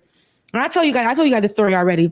Because that pastor, during the time of when Donald Trump was being elected, I went to church that day. I wanted to pray. I wanted to make sure I was in a place where whatever happens, I would be just, mentally in a good space. That church is totally Black, more Black than it is white. And we made that church a mega church here in Atlanta, in Metro Atlanta. And the leader is white. They literally said, when when Donald Trump, became president, they said, well, this is God's work. And here's the thing. You could, it's like, say this is what God wanted because XYZ. They just said this is what God wanted. Every other day, y'all, when something racial happened, he literally would preach about, when it came to Donald Trump, this is what God wanted. When it came to racial issues, he would preach and say stuff like, I know that my church is predominantly Black, but we can't get involved in what the world is saying about Black and white. The church was shifty. The church was shifty. The church was shifty. We were all, when I say the Black folks were just like, And then on top of that, it's predominantly African. Right? It's a lot of African people here in Atlanta, and they go to that church. This man also said that people in Africa and other countries practice religious beliefs that are the result of their countries being in third world conditions. I had to gather myself and go. I'm Haitian. I can't, there are a lot of places in my culture, things that we do that don't align with Christianity. Yet I was raised Christian, but there are a lot of cultural things that evangelicals used to come to our church, our Haitian church, and tell us isn't godly. So I did not like that whole idea. I was like, hey, I'm exiting left. So I started going to the Black separated part of the church. And that Black man, he had enough. He's just like, and at the original church I went to, guess who was the one of the senior pastors? Oh, your boy. It's Friday night and I feel all right. The party's here on the west side. Boom, boom, boom. Wait, was that the music that they were playing? Were they trying to play This Is How We Do It? At the church. Wait, she's talking about Montel Jordan for anyone who's Montel like Jordan remixed it at the church. And shout out to Montel Jordan, you know, he remixed a song. Wait a minute. Can you go back to the other clip of the first evangelical clip? Because I think they were trying to play This Is How We Do It. Put some of this together. I heard the United States Navy is about to enter the prophetic scheme. Watch for this. What are they playing? The Pentagon say, whoa. Whoa. The Oval Office dark. This is how. No. This is how we do it. I It's heard Friday this. Everything night, is wide open and I right feel now. all right. And I heard. The party's here on the west. That's my Cali voice. Okay, all right, that's enough. That's enough. Cut it. Okay, but here's the thing. I know we're on this segment. Don't break my heart. My achy breaks. Billy Ray Jesus. What was it? Billy Cyrus Jesus? What No, it was Billy Ray Jesus. Billy Jesus. All right, here's the next clip from these evangelical. Tony Perkins. Tony Perkins has been one of the most influential evangelicals. If you want to understand how the religious right got as much power as it has, look up Tony Perkins. He has been on the scene since the 80s. He has been meticulously and malevolently ensuring that the evangelical movement has been interwoven into politics. It's the best way I know how to describe it. Malevolently, though? Okay, but sorry, Perkins. Sorry. Thank you, Rebecca. When I say, okay, watch this clip as he attacks the LGBTQ community, and you'll see, and this pasty dude is malevolent as hell. Let's take a look. New word. I love it. And welcome to Pray Vote Stand. I'm your host, Tony Perkins, president of the Family Research Council. Tonight, surviving the rainbow onslaught. When you can't turn on the television, shop for cereal, or scroll through Facebook without being hit over the head with LGBT pride, how should Christians respond? Thanks to woke corporate America and the most radical administration in history, there's no escaping the left's forced sexual revolution. What does the Bible say about confronting the culture's rebellion?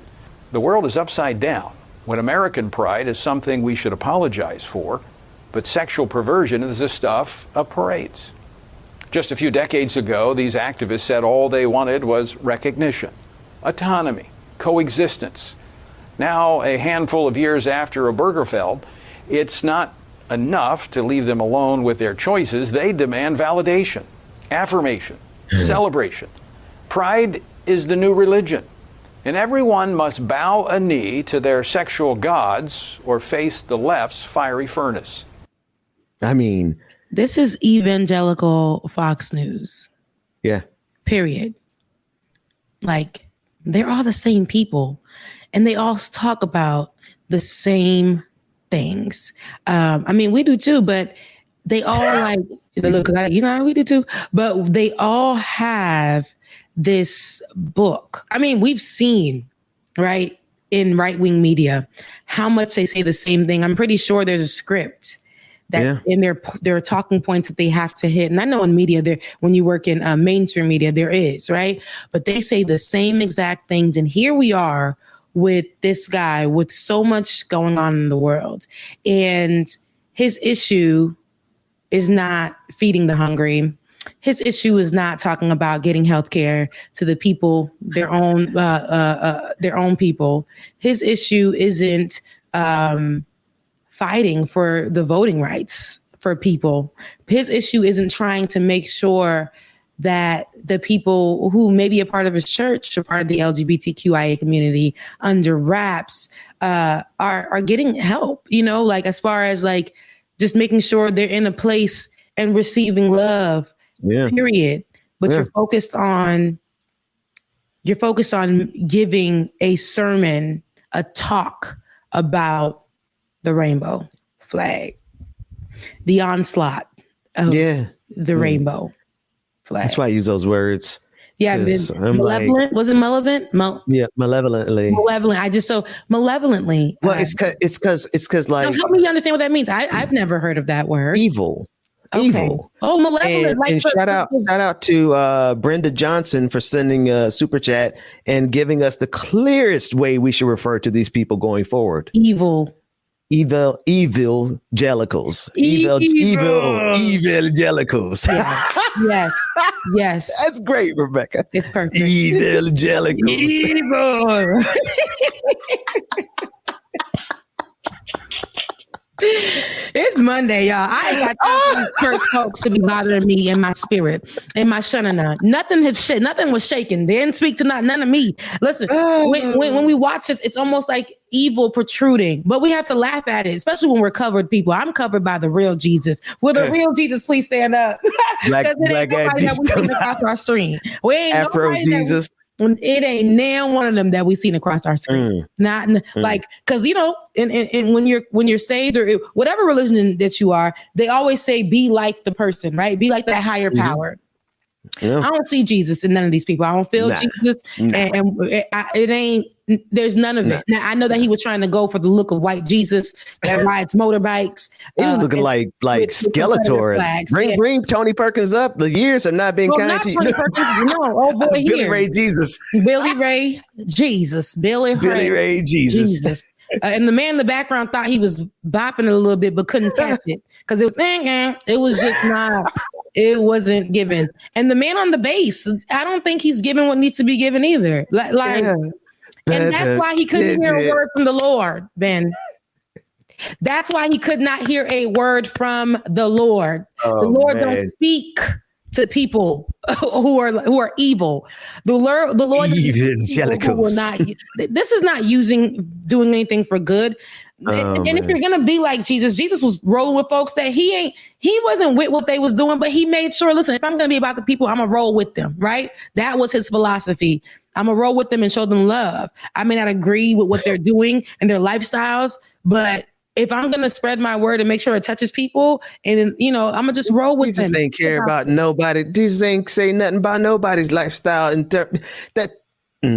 Okay, we'll let the theologians argue with the theologians, but I everything else, yeah, go for it. I'm sorry.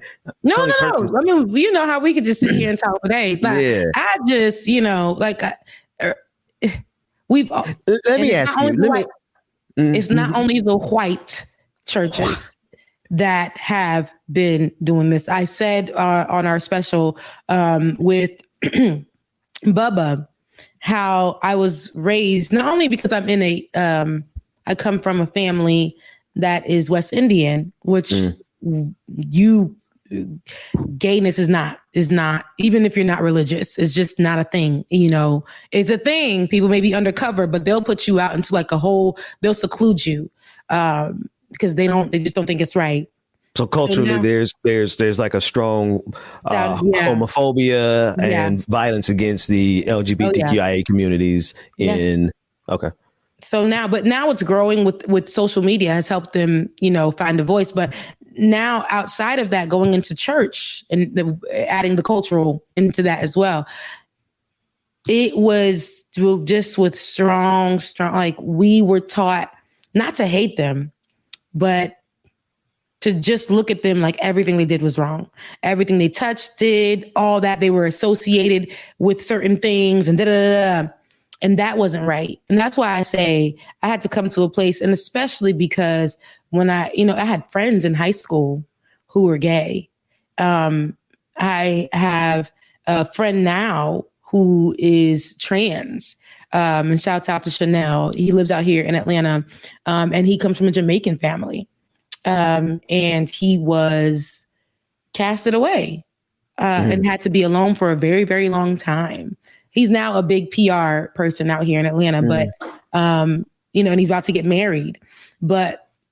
And I remember the last woman that he ever crushed on was my best friend, but I'm like, boy, you don't like that girl, whatever. I knew. And then I have other friends who battled it so much and went crazy. And one of them went crazy so much that he got so sick And I felt so bad that he didn't get an opportunity to live his truth. I feel like he's still battling now. And he didn't get a chance to really live his truth. But I even going to college and seeing the Haitian boy coined Buddy with the Heels at FAMU, and seeing how he was just hurt and disrespected and beat up. I think we can disagree, whatever, with lifestyles. People may disagree what you have on. People may disagree what you believe in, but that doesn't warrant you to treat people nasty, especially if they're not doing anything evil. He didn't kill anybody. He didn't disrespect anybody. You felt disrespected because he was living in his truth. And that's where the issue lies.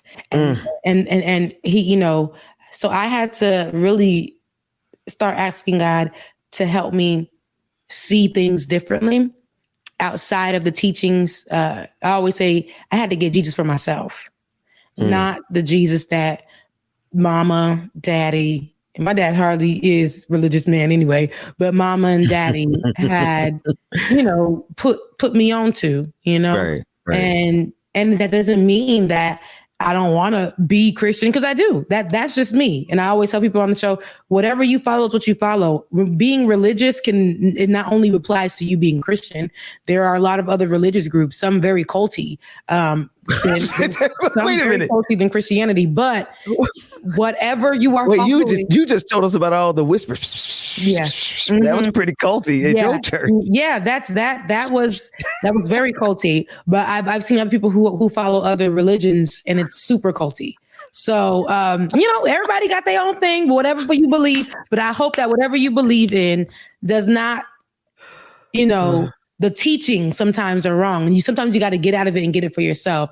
That doesn't mean that, because some people are still drawn to that particular religion, but they got to go get it for themselves sometimes. They got to go get it for themselves sometimes. Sometimes if you're just following and hanging on to the every word of somebody who's telling you to go be abusive to a certain community, to go be disrespectful to a certain community, because they look like something, their sexuality is something, or whatever is different from what you believe in. And instead of you just loving on that person, loving them through whatever, because it ain't none of your business, you go and fight them, kill them, say that they can't get health care, all of this. Go on the next street. If you don't like the parade that's going on, go on the next street. Go. This is what I always say. Go find yours and leave the people alone. Don't go disrespect them, though. Don't go have these kinds of platforms and whistleblow and whisper into people's ears to do evil things to these people and tell them that they shouldn't be here in America. They shouldn't be treated right. They don't deserve. Yeah. That to me is unacceptable. And I had to forgive myself for times where I just stood by, because that's what I was taught to do. So that's wow, Rebecca. That's wow. Forgiving yourself for unlearning the stuff that you learned, that you have to look at and say, yeah, I don't care what, that can't be me. Right. And I had to unlearn the homophobia too. Like I wrote about it. I've written about it a lot. Because just kind of culturally, it is to varying degrees. I remember a report that a friend of the show, Adriana Langston, Langston, I believe is her name. She did a special report for us some years ago about the plight of the LGBTQIA community in Nigeria. Not Nigeria. Nope. Not Nigeria. I don't want to say the wrong nation, but it was in an African nation where the LGBTQIA community was like devastated and persecuted, like for real. And they had to escape to the United States, seek asylum in the United States. And so to varying degrees, there's always been homophobia at a community level that we have had to unlearn. And every generation we've gotten a little bit better. And this next generation, like the Generation Z and millennials, are like, they're not playing this game. They're not playing this game. They don't care what your religion, what your book says, because if we turn a reflection back at your church, Like, if we really like peel back the surface of what's going on at most of these churches, y'all don't want to talk about nobody from the LGBTQIA community if we go down the roll call of what we got going on at your church. Especially in the Black church. I mean, I can say that to say Black American church. I say that to say I knows. And that's why I'm like, I have a whole friend from college. We used to do gospel and inspiration on the radio every Saturday and Sunday morning. I was It's Your Girl, the songstress, right here on 90.5. That was me. And he was Brother Ben. And we were very popular in the community for what we did. And, you know, we played inspirational music, so it didn't have to be particularly Christian, but then we played gospel from a certain hour as well. And we would speak to the people. I'm talking about speak life into people. And it was beautiful. And I would look at my friend. That's my friend. I love him. And I would look at him and be like, sir, like, sir, because, you know, and I feel like he was battling. But it wasn't none of your business. It wasn't, but I never said a thing. I felt like he was battling for him to come out. I felt like he felt like he couldn't love the Lord and there it is. Himself. But there it is. There's a good gag to the story about I was living in New York and I saw an article come out. And it came out with him on there in his preacher's attire and saying, I'm a gay pastor. Oh. And I was like, oh, finally. How about that? Look, text my girlfriend, girl, finally, girl, he done came out. Sound like you about to sing, girls. That's what I have fun. He finally came out and he's been out ever since. And he's been preaching as well.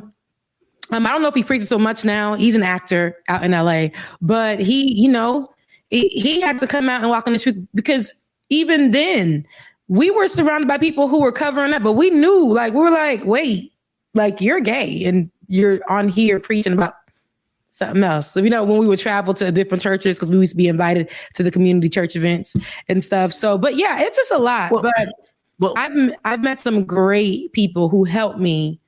Oh change, how I treat. And not that I've ever I never treated anybody bad, but me being on the side while people were getting bullied. Yeah. That wasn't right. Yeah. Right. I don't know. I guess I'd have to, I can't say whether or not I sat on the side while someone was getting bullied. I don't believe that I did, but I'm sure, I mean, from someone else's perspective all these years, I'm sure somebody probably would perceive it that way. I think my biggest thing was having to unlearn it for myself. You know what I mean? Like actually, the first level of entry is it ain't your business. Like, honestly, what's going on in someone's personal life in their bedroom ain't no more my business than who your pastor's mistress is. Any of my business. There's this girl from the Bahamas that remixed the song. All of his worship belongs to. She said, all of my business belongs to me. I said, girl, come on. All of my business belongs to me. So I had to unlearn that. I had to unlearn that, and but once unlearn it and go get Jesus for yourself. But once I did, but the reason I unlearned it, let me put the things in proper order. The reason I had to unlearn it was because I knew that stuff that the evangelicals was talking about, the stuff that they was talking about with the Republican Party. I knew that they always played that game whenever it was time for us to try to do something for the people in the streets. Then they would start talking about, gay marriage, you know what I mean? Gay marriage, evangelicals. Like, every time we get anywhere near getting progress, they start bringing this crap out.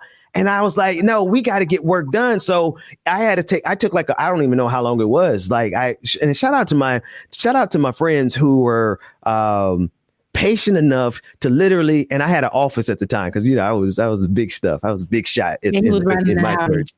I was driving a little used Audi. I tore that engine up on the highway going 120 miles an hour. But I had friends who were patient enough with me from the LGBTQIA community to come to my office and help me walk through my bigotry. What kind of crap is that? It's not really crap. Thank God that you had somebody who was patient enough to do that.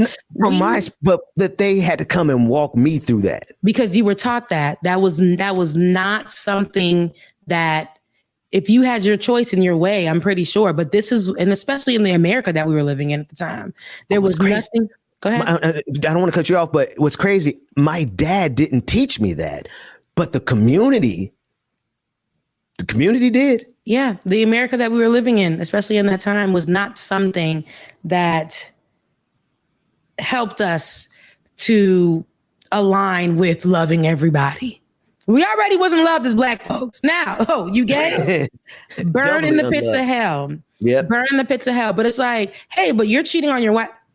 Hey, but you just had an abortion. Hey, but you, so that you got the cognac in the office at the church, Pastor. So that one sin right there, though. Like, I was watching the Aretha Franklin story, and in that alone, you got to watch it, because there's a lot of no worse than Jasper Williams.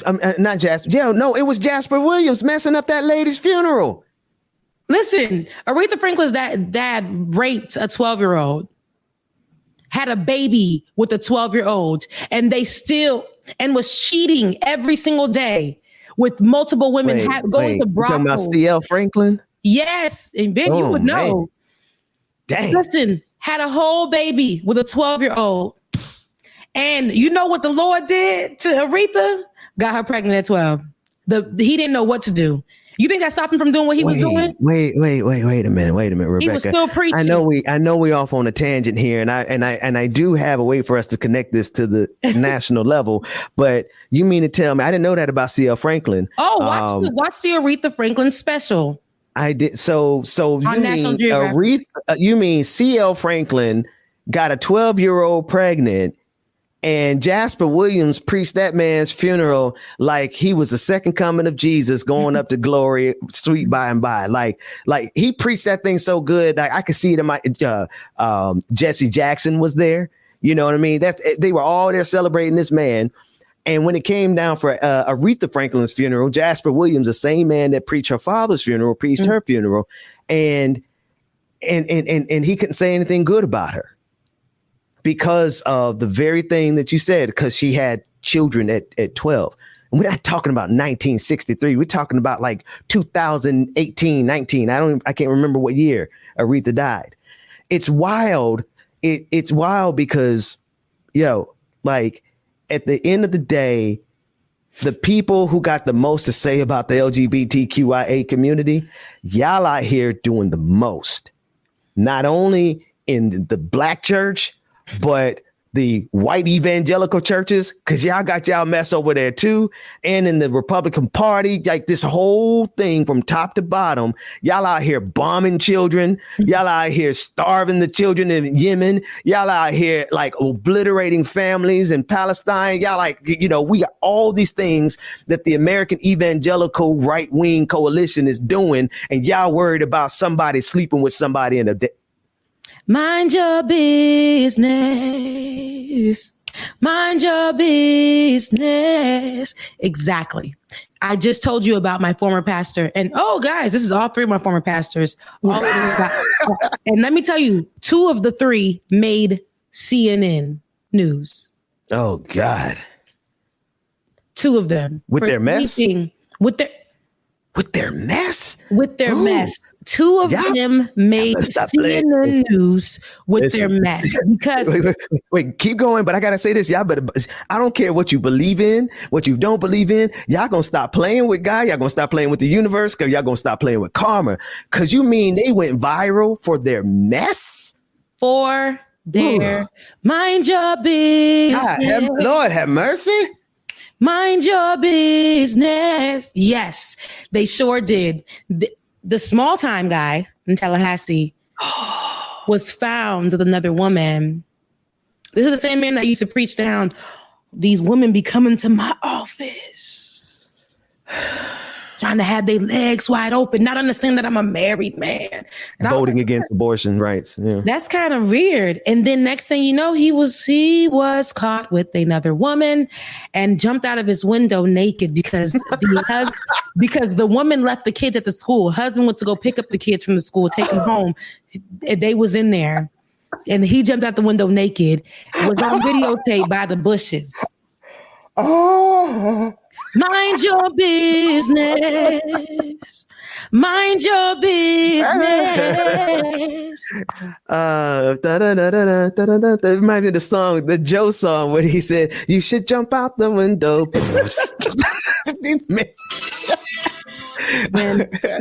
Y'all, you know what? That's why I got out of the church. I left the church. I left the church because I ain't had time for y'all games over there, man. No, I had to go back because let me tell you, the church is my refuge. It's my space of refuge. There are people just like me. That's why I say mind your business. I love to go to a church where, I mean, yeah, you can tell me because there's still a following, right? I still have a way that I want to live. Oh, I got a great church that I attend, but I left like I don't work. Or, I don't do any work in the church. We've all left the church. That's when I had to go get Jesus for myself. Because when I started seeing, I'm like, ooh, and the way that everybody praises the leaders as if the leaders are Jesus.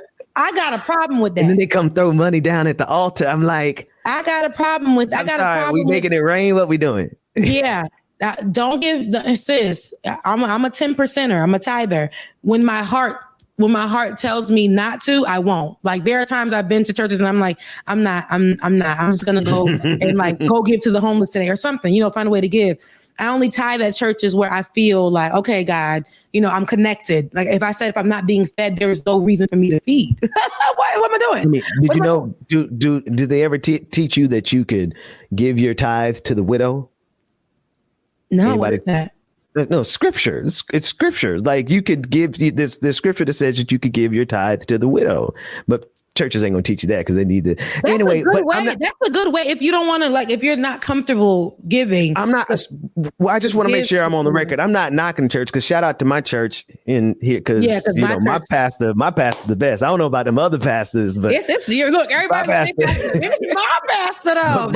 My pastor don't do all that stuff that them dude who jumped out the window himself too. I love pastors that have been through some things, but the ones that act like they'll sit on stage and they'll do stuff like, oh, y'all must know, how they do. They'll talk about the issues and then the church will be quiet and they'll be like, oh, I must be talking to myself. I ain't never been through some things. But then it's like you're saying that because it's culturally appropriate to say that. Mm-hmm. But you, sir, are doing it's a science. It's a science. See, I don't want to put y'all up on game. If I put y'all up on too much game, man, y'all think y'all ain't seeing assassins until you seen church assassins. Y'all ever seen that movie, Angels and Demons, the Da Vinci Code, where it's like, the hitmen in the movie were like hired by the church? I could put y'all up on so much game, man. The Baptist church has sent out their hitmen to kill me. Cause I mean, the truth about it is at the end of the day, no, I'm not going to do it because I'm going to keep my life.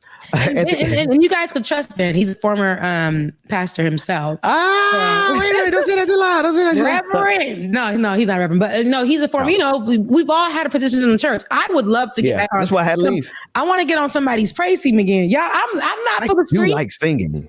I'm not for the streets. It's the music. On Sundays, I'm not for the streets though. But seriously, I would love to because that's a good place for me. I feel connected to God. But some of these pastors who are leading these churches had to go get Jesus for themselves, and not that they have to keep giving us their testimonies and about what they've been through or what they've done in their lives. But some of them even go as far back as saying the way that I used to preach, well, I was wrong. I got to be honest. I got to be a little bit honest with you. One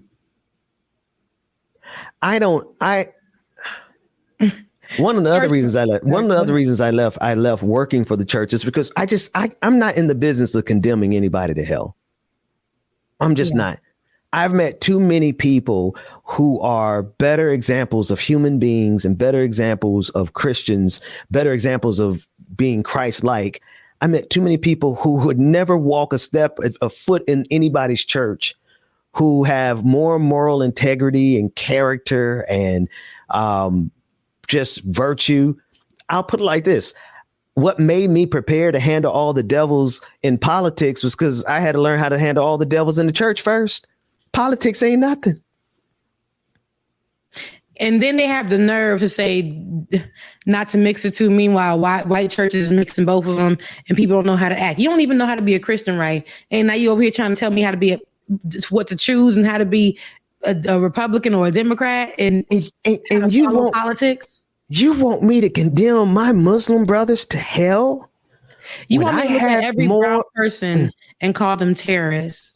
They looked a lot like what y'all, not like the Jesus y'all know. When y'all done killed more people in the name of greed, in the name of Jesus, than history could even record. And you want me to condemn somebody to hell because of who they sleep with? Mind your business. Mind your business. Get out of people's business. As the church pastor too, there are a lot of you should have that. There are a lot of people who may come to the pastor with their issues and things like that. And you're supposed to be that guidance and that counsel and that whatever. But a lot of them literally almost condemn them to hell. You are pregnant at what age? You can't sing in the praise team. You're married, but sleeping up. There are some that are really this crazy. You're married, but sleeping apart from your husband, you must be cheating. So you can no longer be on the praise team. And meanwhile, these pastors are connected and working alongside. If they're that religious in their church and disrespecting all these people, but they're at their regular jobs, because some of them, as some people were talking about the building fund ain't building no building. Okay, so they got to go get regular. Now, wait. The building fund at my church, though, we built our building. Now, the building fund at my church, they built the buildings as well. But I'm saying this to say, there's a lot of churches that I know, and I've been a part of them. The building fund ain't never built no building. Okay, And on top of that, makes it forcing the pastor to go get a regular job. I know building funds that never built a building, but the pastor still don't need to work. Those are thieves. Some of these building funds ain't never built no buildings, and the pastor still has to go get a job to maintain his life in the church. That was my dad. My dad had to. Yeah, that was my dad too. My dad worked. My dad worked every day.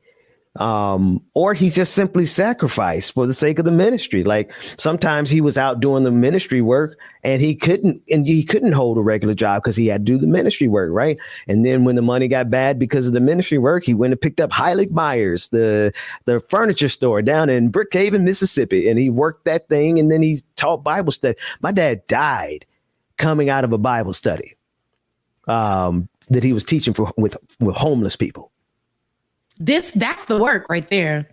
That's the work. And then I'm going to pivot a little bit. That's the work. And we can put that into activism as well, right? Yeah. And we can apply the same idea when it comes to people doing this work that we're doing, activism on the ground, where it's not just photo ops, guys. What's the reasoning behind what you're doing?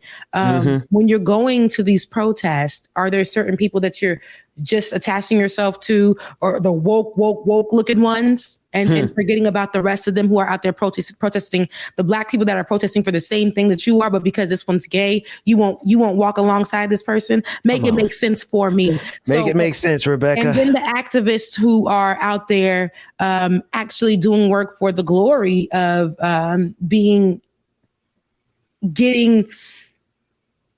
getting contracts with big name brands. I didn't want to say, I had to, don't say the brand. But big name brands, and then forgetting that once it felt so good for you to go out into the streets and protest with those 5 people. Yeah. When nobody was looking. That's where the work to me is. Ooh.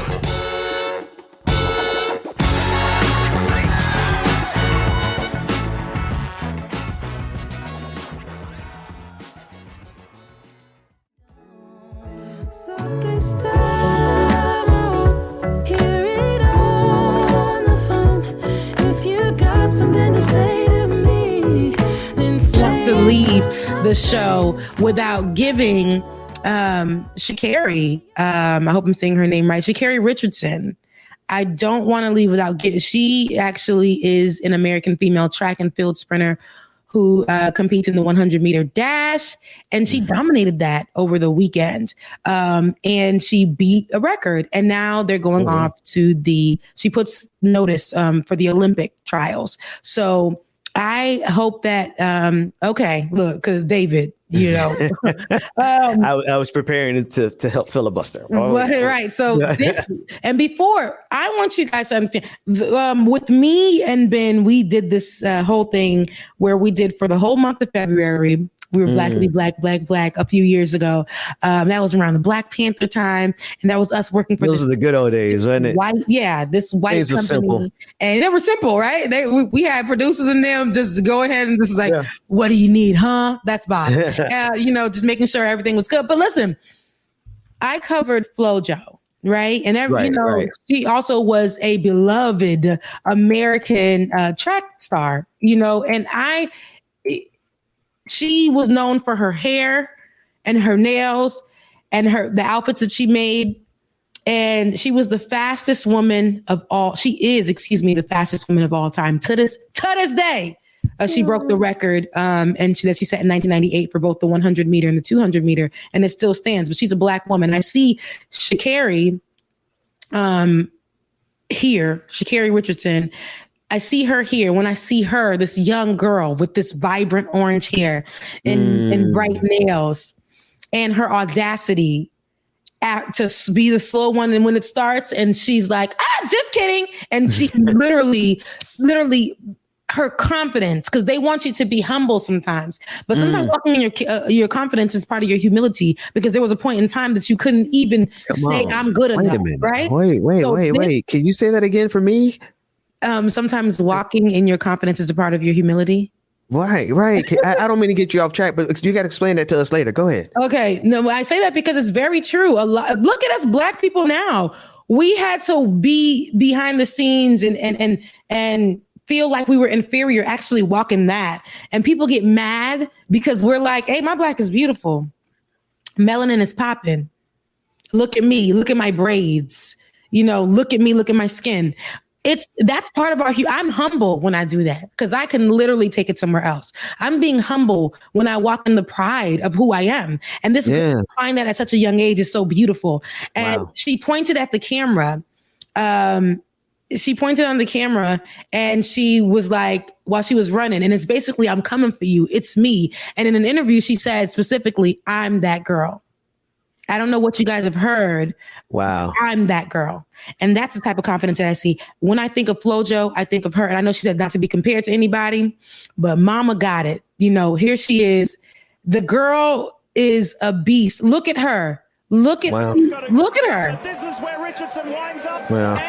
She's pointing at the cameras right there, which you guess. Yes. How about that? Eclipses her 10:72. It's windated. But she's amazing. Pointing at the clock 30 meters before. The hair. You can't tell me this don't remind you of FloJo. She started pointing at the clock 30 meters before the finish. Love it. She's like, watch that. Coach always said, if you're pointing at 30, it means you're thinking about it at 50 meters before the line. Look, I said yesterday, Lee, that's that replay I want to see. Yeah, here you go. Other two that are going to make the U.S. team, because nobody is beating this. I know she's behind, but look at the acceleration. Look at the relaxation, and now she's like, what am I going to do? Oh, I'm bored. I'm going to. She's like, oh, look, y'all thought I was behind? Look at the numbers on the board. I'm at 50 meters in the third. Sha'Carri is her name, right? Sha'Carri. I think it's Sha'Carri. I say Sha'Carri, but I think it's pronounced Sha'Carri because I think I read that in an article. Yeah, my bad. Just to make sure. But she and her grandmother, she just lost her biological mother. I don't think that she was raised with her biological mother because she made that a point to say my biological mother, but she was raised by her grandmother. She runs into the stands. And the love, it's almost like her grandmother was blessing her. The love that she bent down on her knees and just hugged her grandmother. And the love, the covering that her grandmother was just giving on her. She said, my grandmother has held it down for me this whole entire time. People don't know what I went through. She says, you said this in an interview. People don't know what I went through. And I know everybody goes through everything, but this is my story. And I know that I'm not supposed to be doing what I'm doing now. Only my coach and my grandmother and my close family know what I've been through. I'm not supposed to be doing this. But here I am. She's like, I'm that girl and I'm coming for it. I said, hey, I love that. I love that. FloJo would be pretty proud right now. I love to see the reincarnations, our ancestors, the people that came before us. It's in our it's literally in our DNA. Do you think that this is going to skip a beat? This is going to continue. Excellence, with care. That's my motto for Florida A&M University. But this is what we see: Black excellence every single time. Yeah. I love to see when it transcends generations. I'm looking at FloJo. I know she said don't compare her, but I'm looking at FloJo, and I'm pretty sure before FloJo there was somebody else too. It's beautiful. And I absolutely love it. Good. But yeah, it's been a great episode. Go ahead and then follow us if on Like It or Not on YouTube. Please do. If you're not following us there, please head over there, subscribe to the channel, like and comment, you guys. All of those help us help us monetize on the channel and help y'all help us to keep doing what we're doing here. Big facts. Big facts. And to make sure if you're not a Patreon and you can become a Patreon, you're able to financially become one. Please follow us at patreon.com/Like It or Not.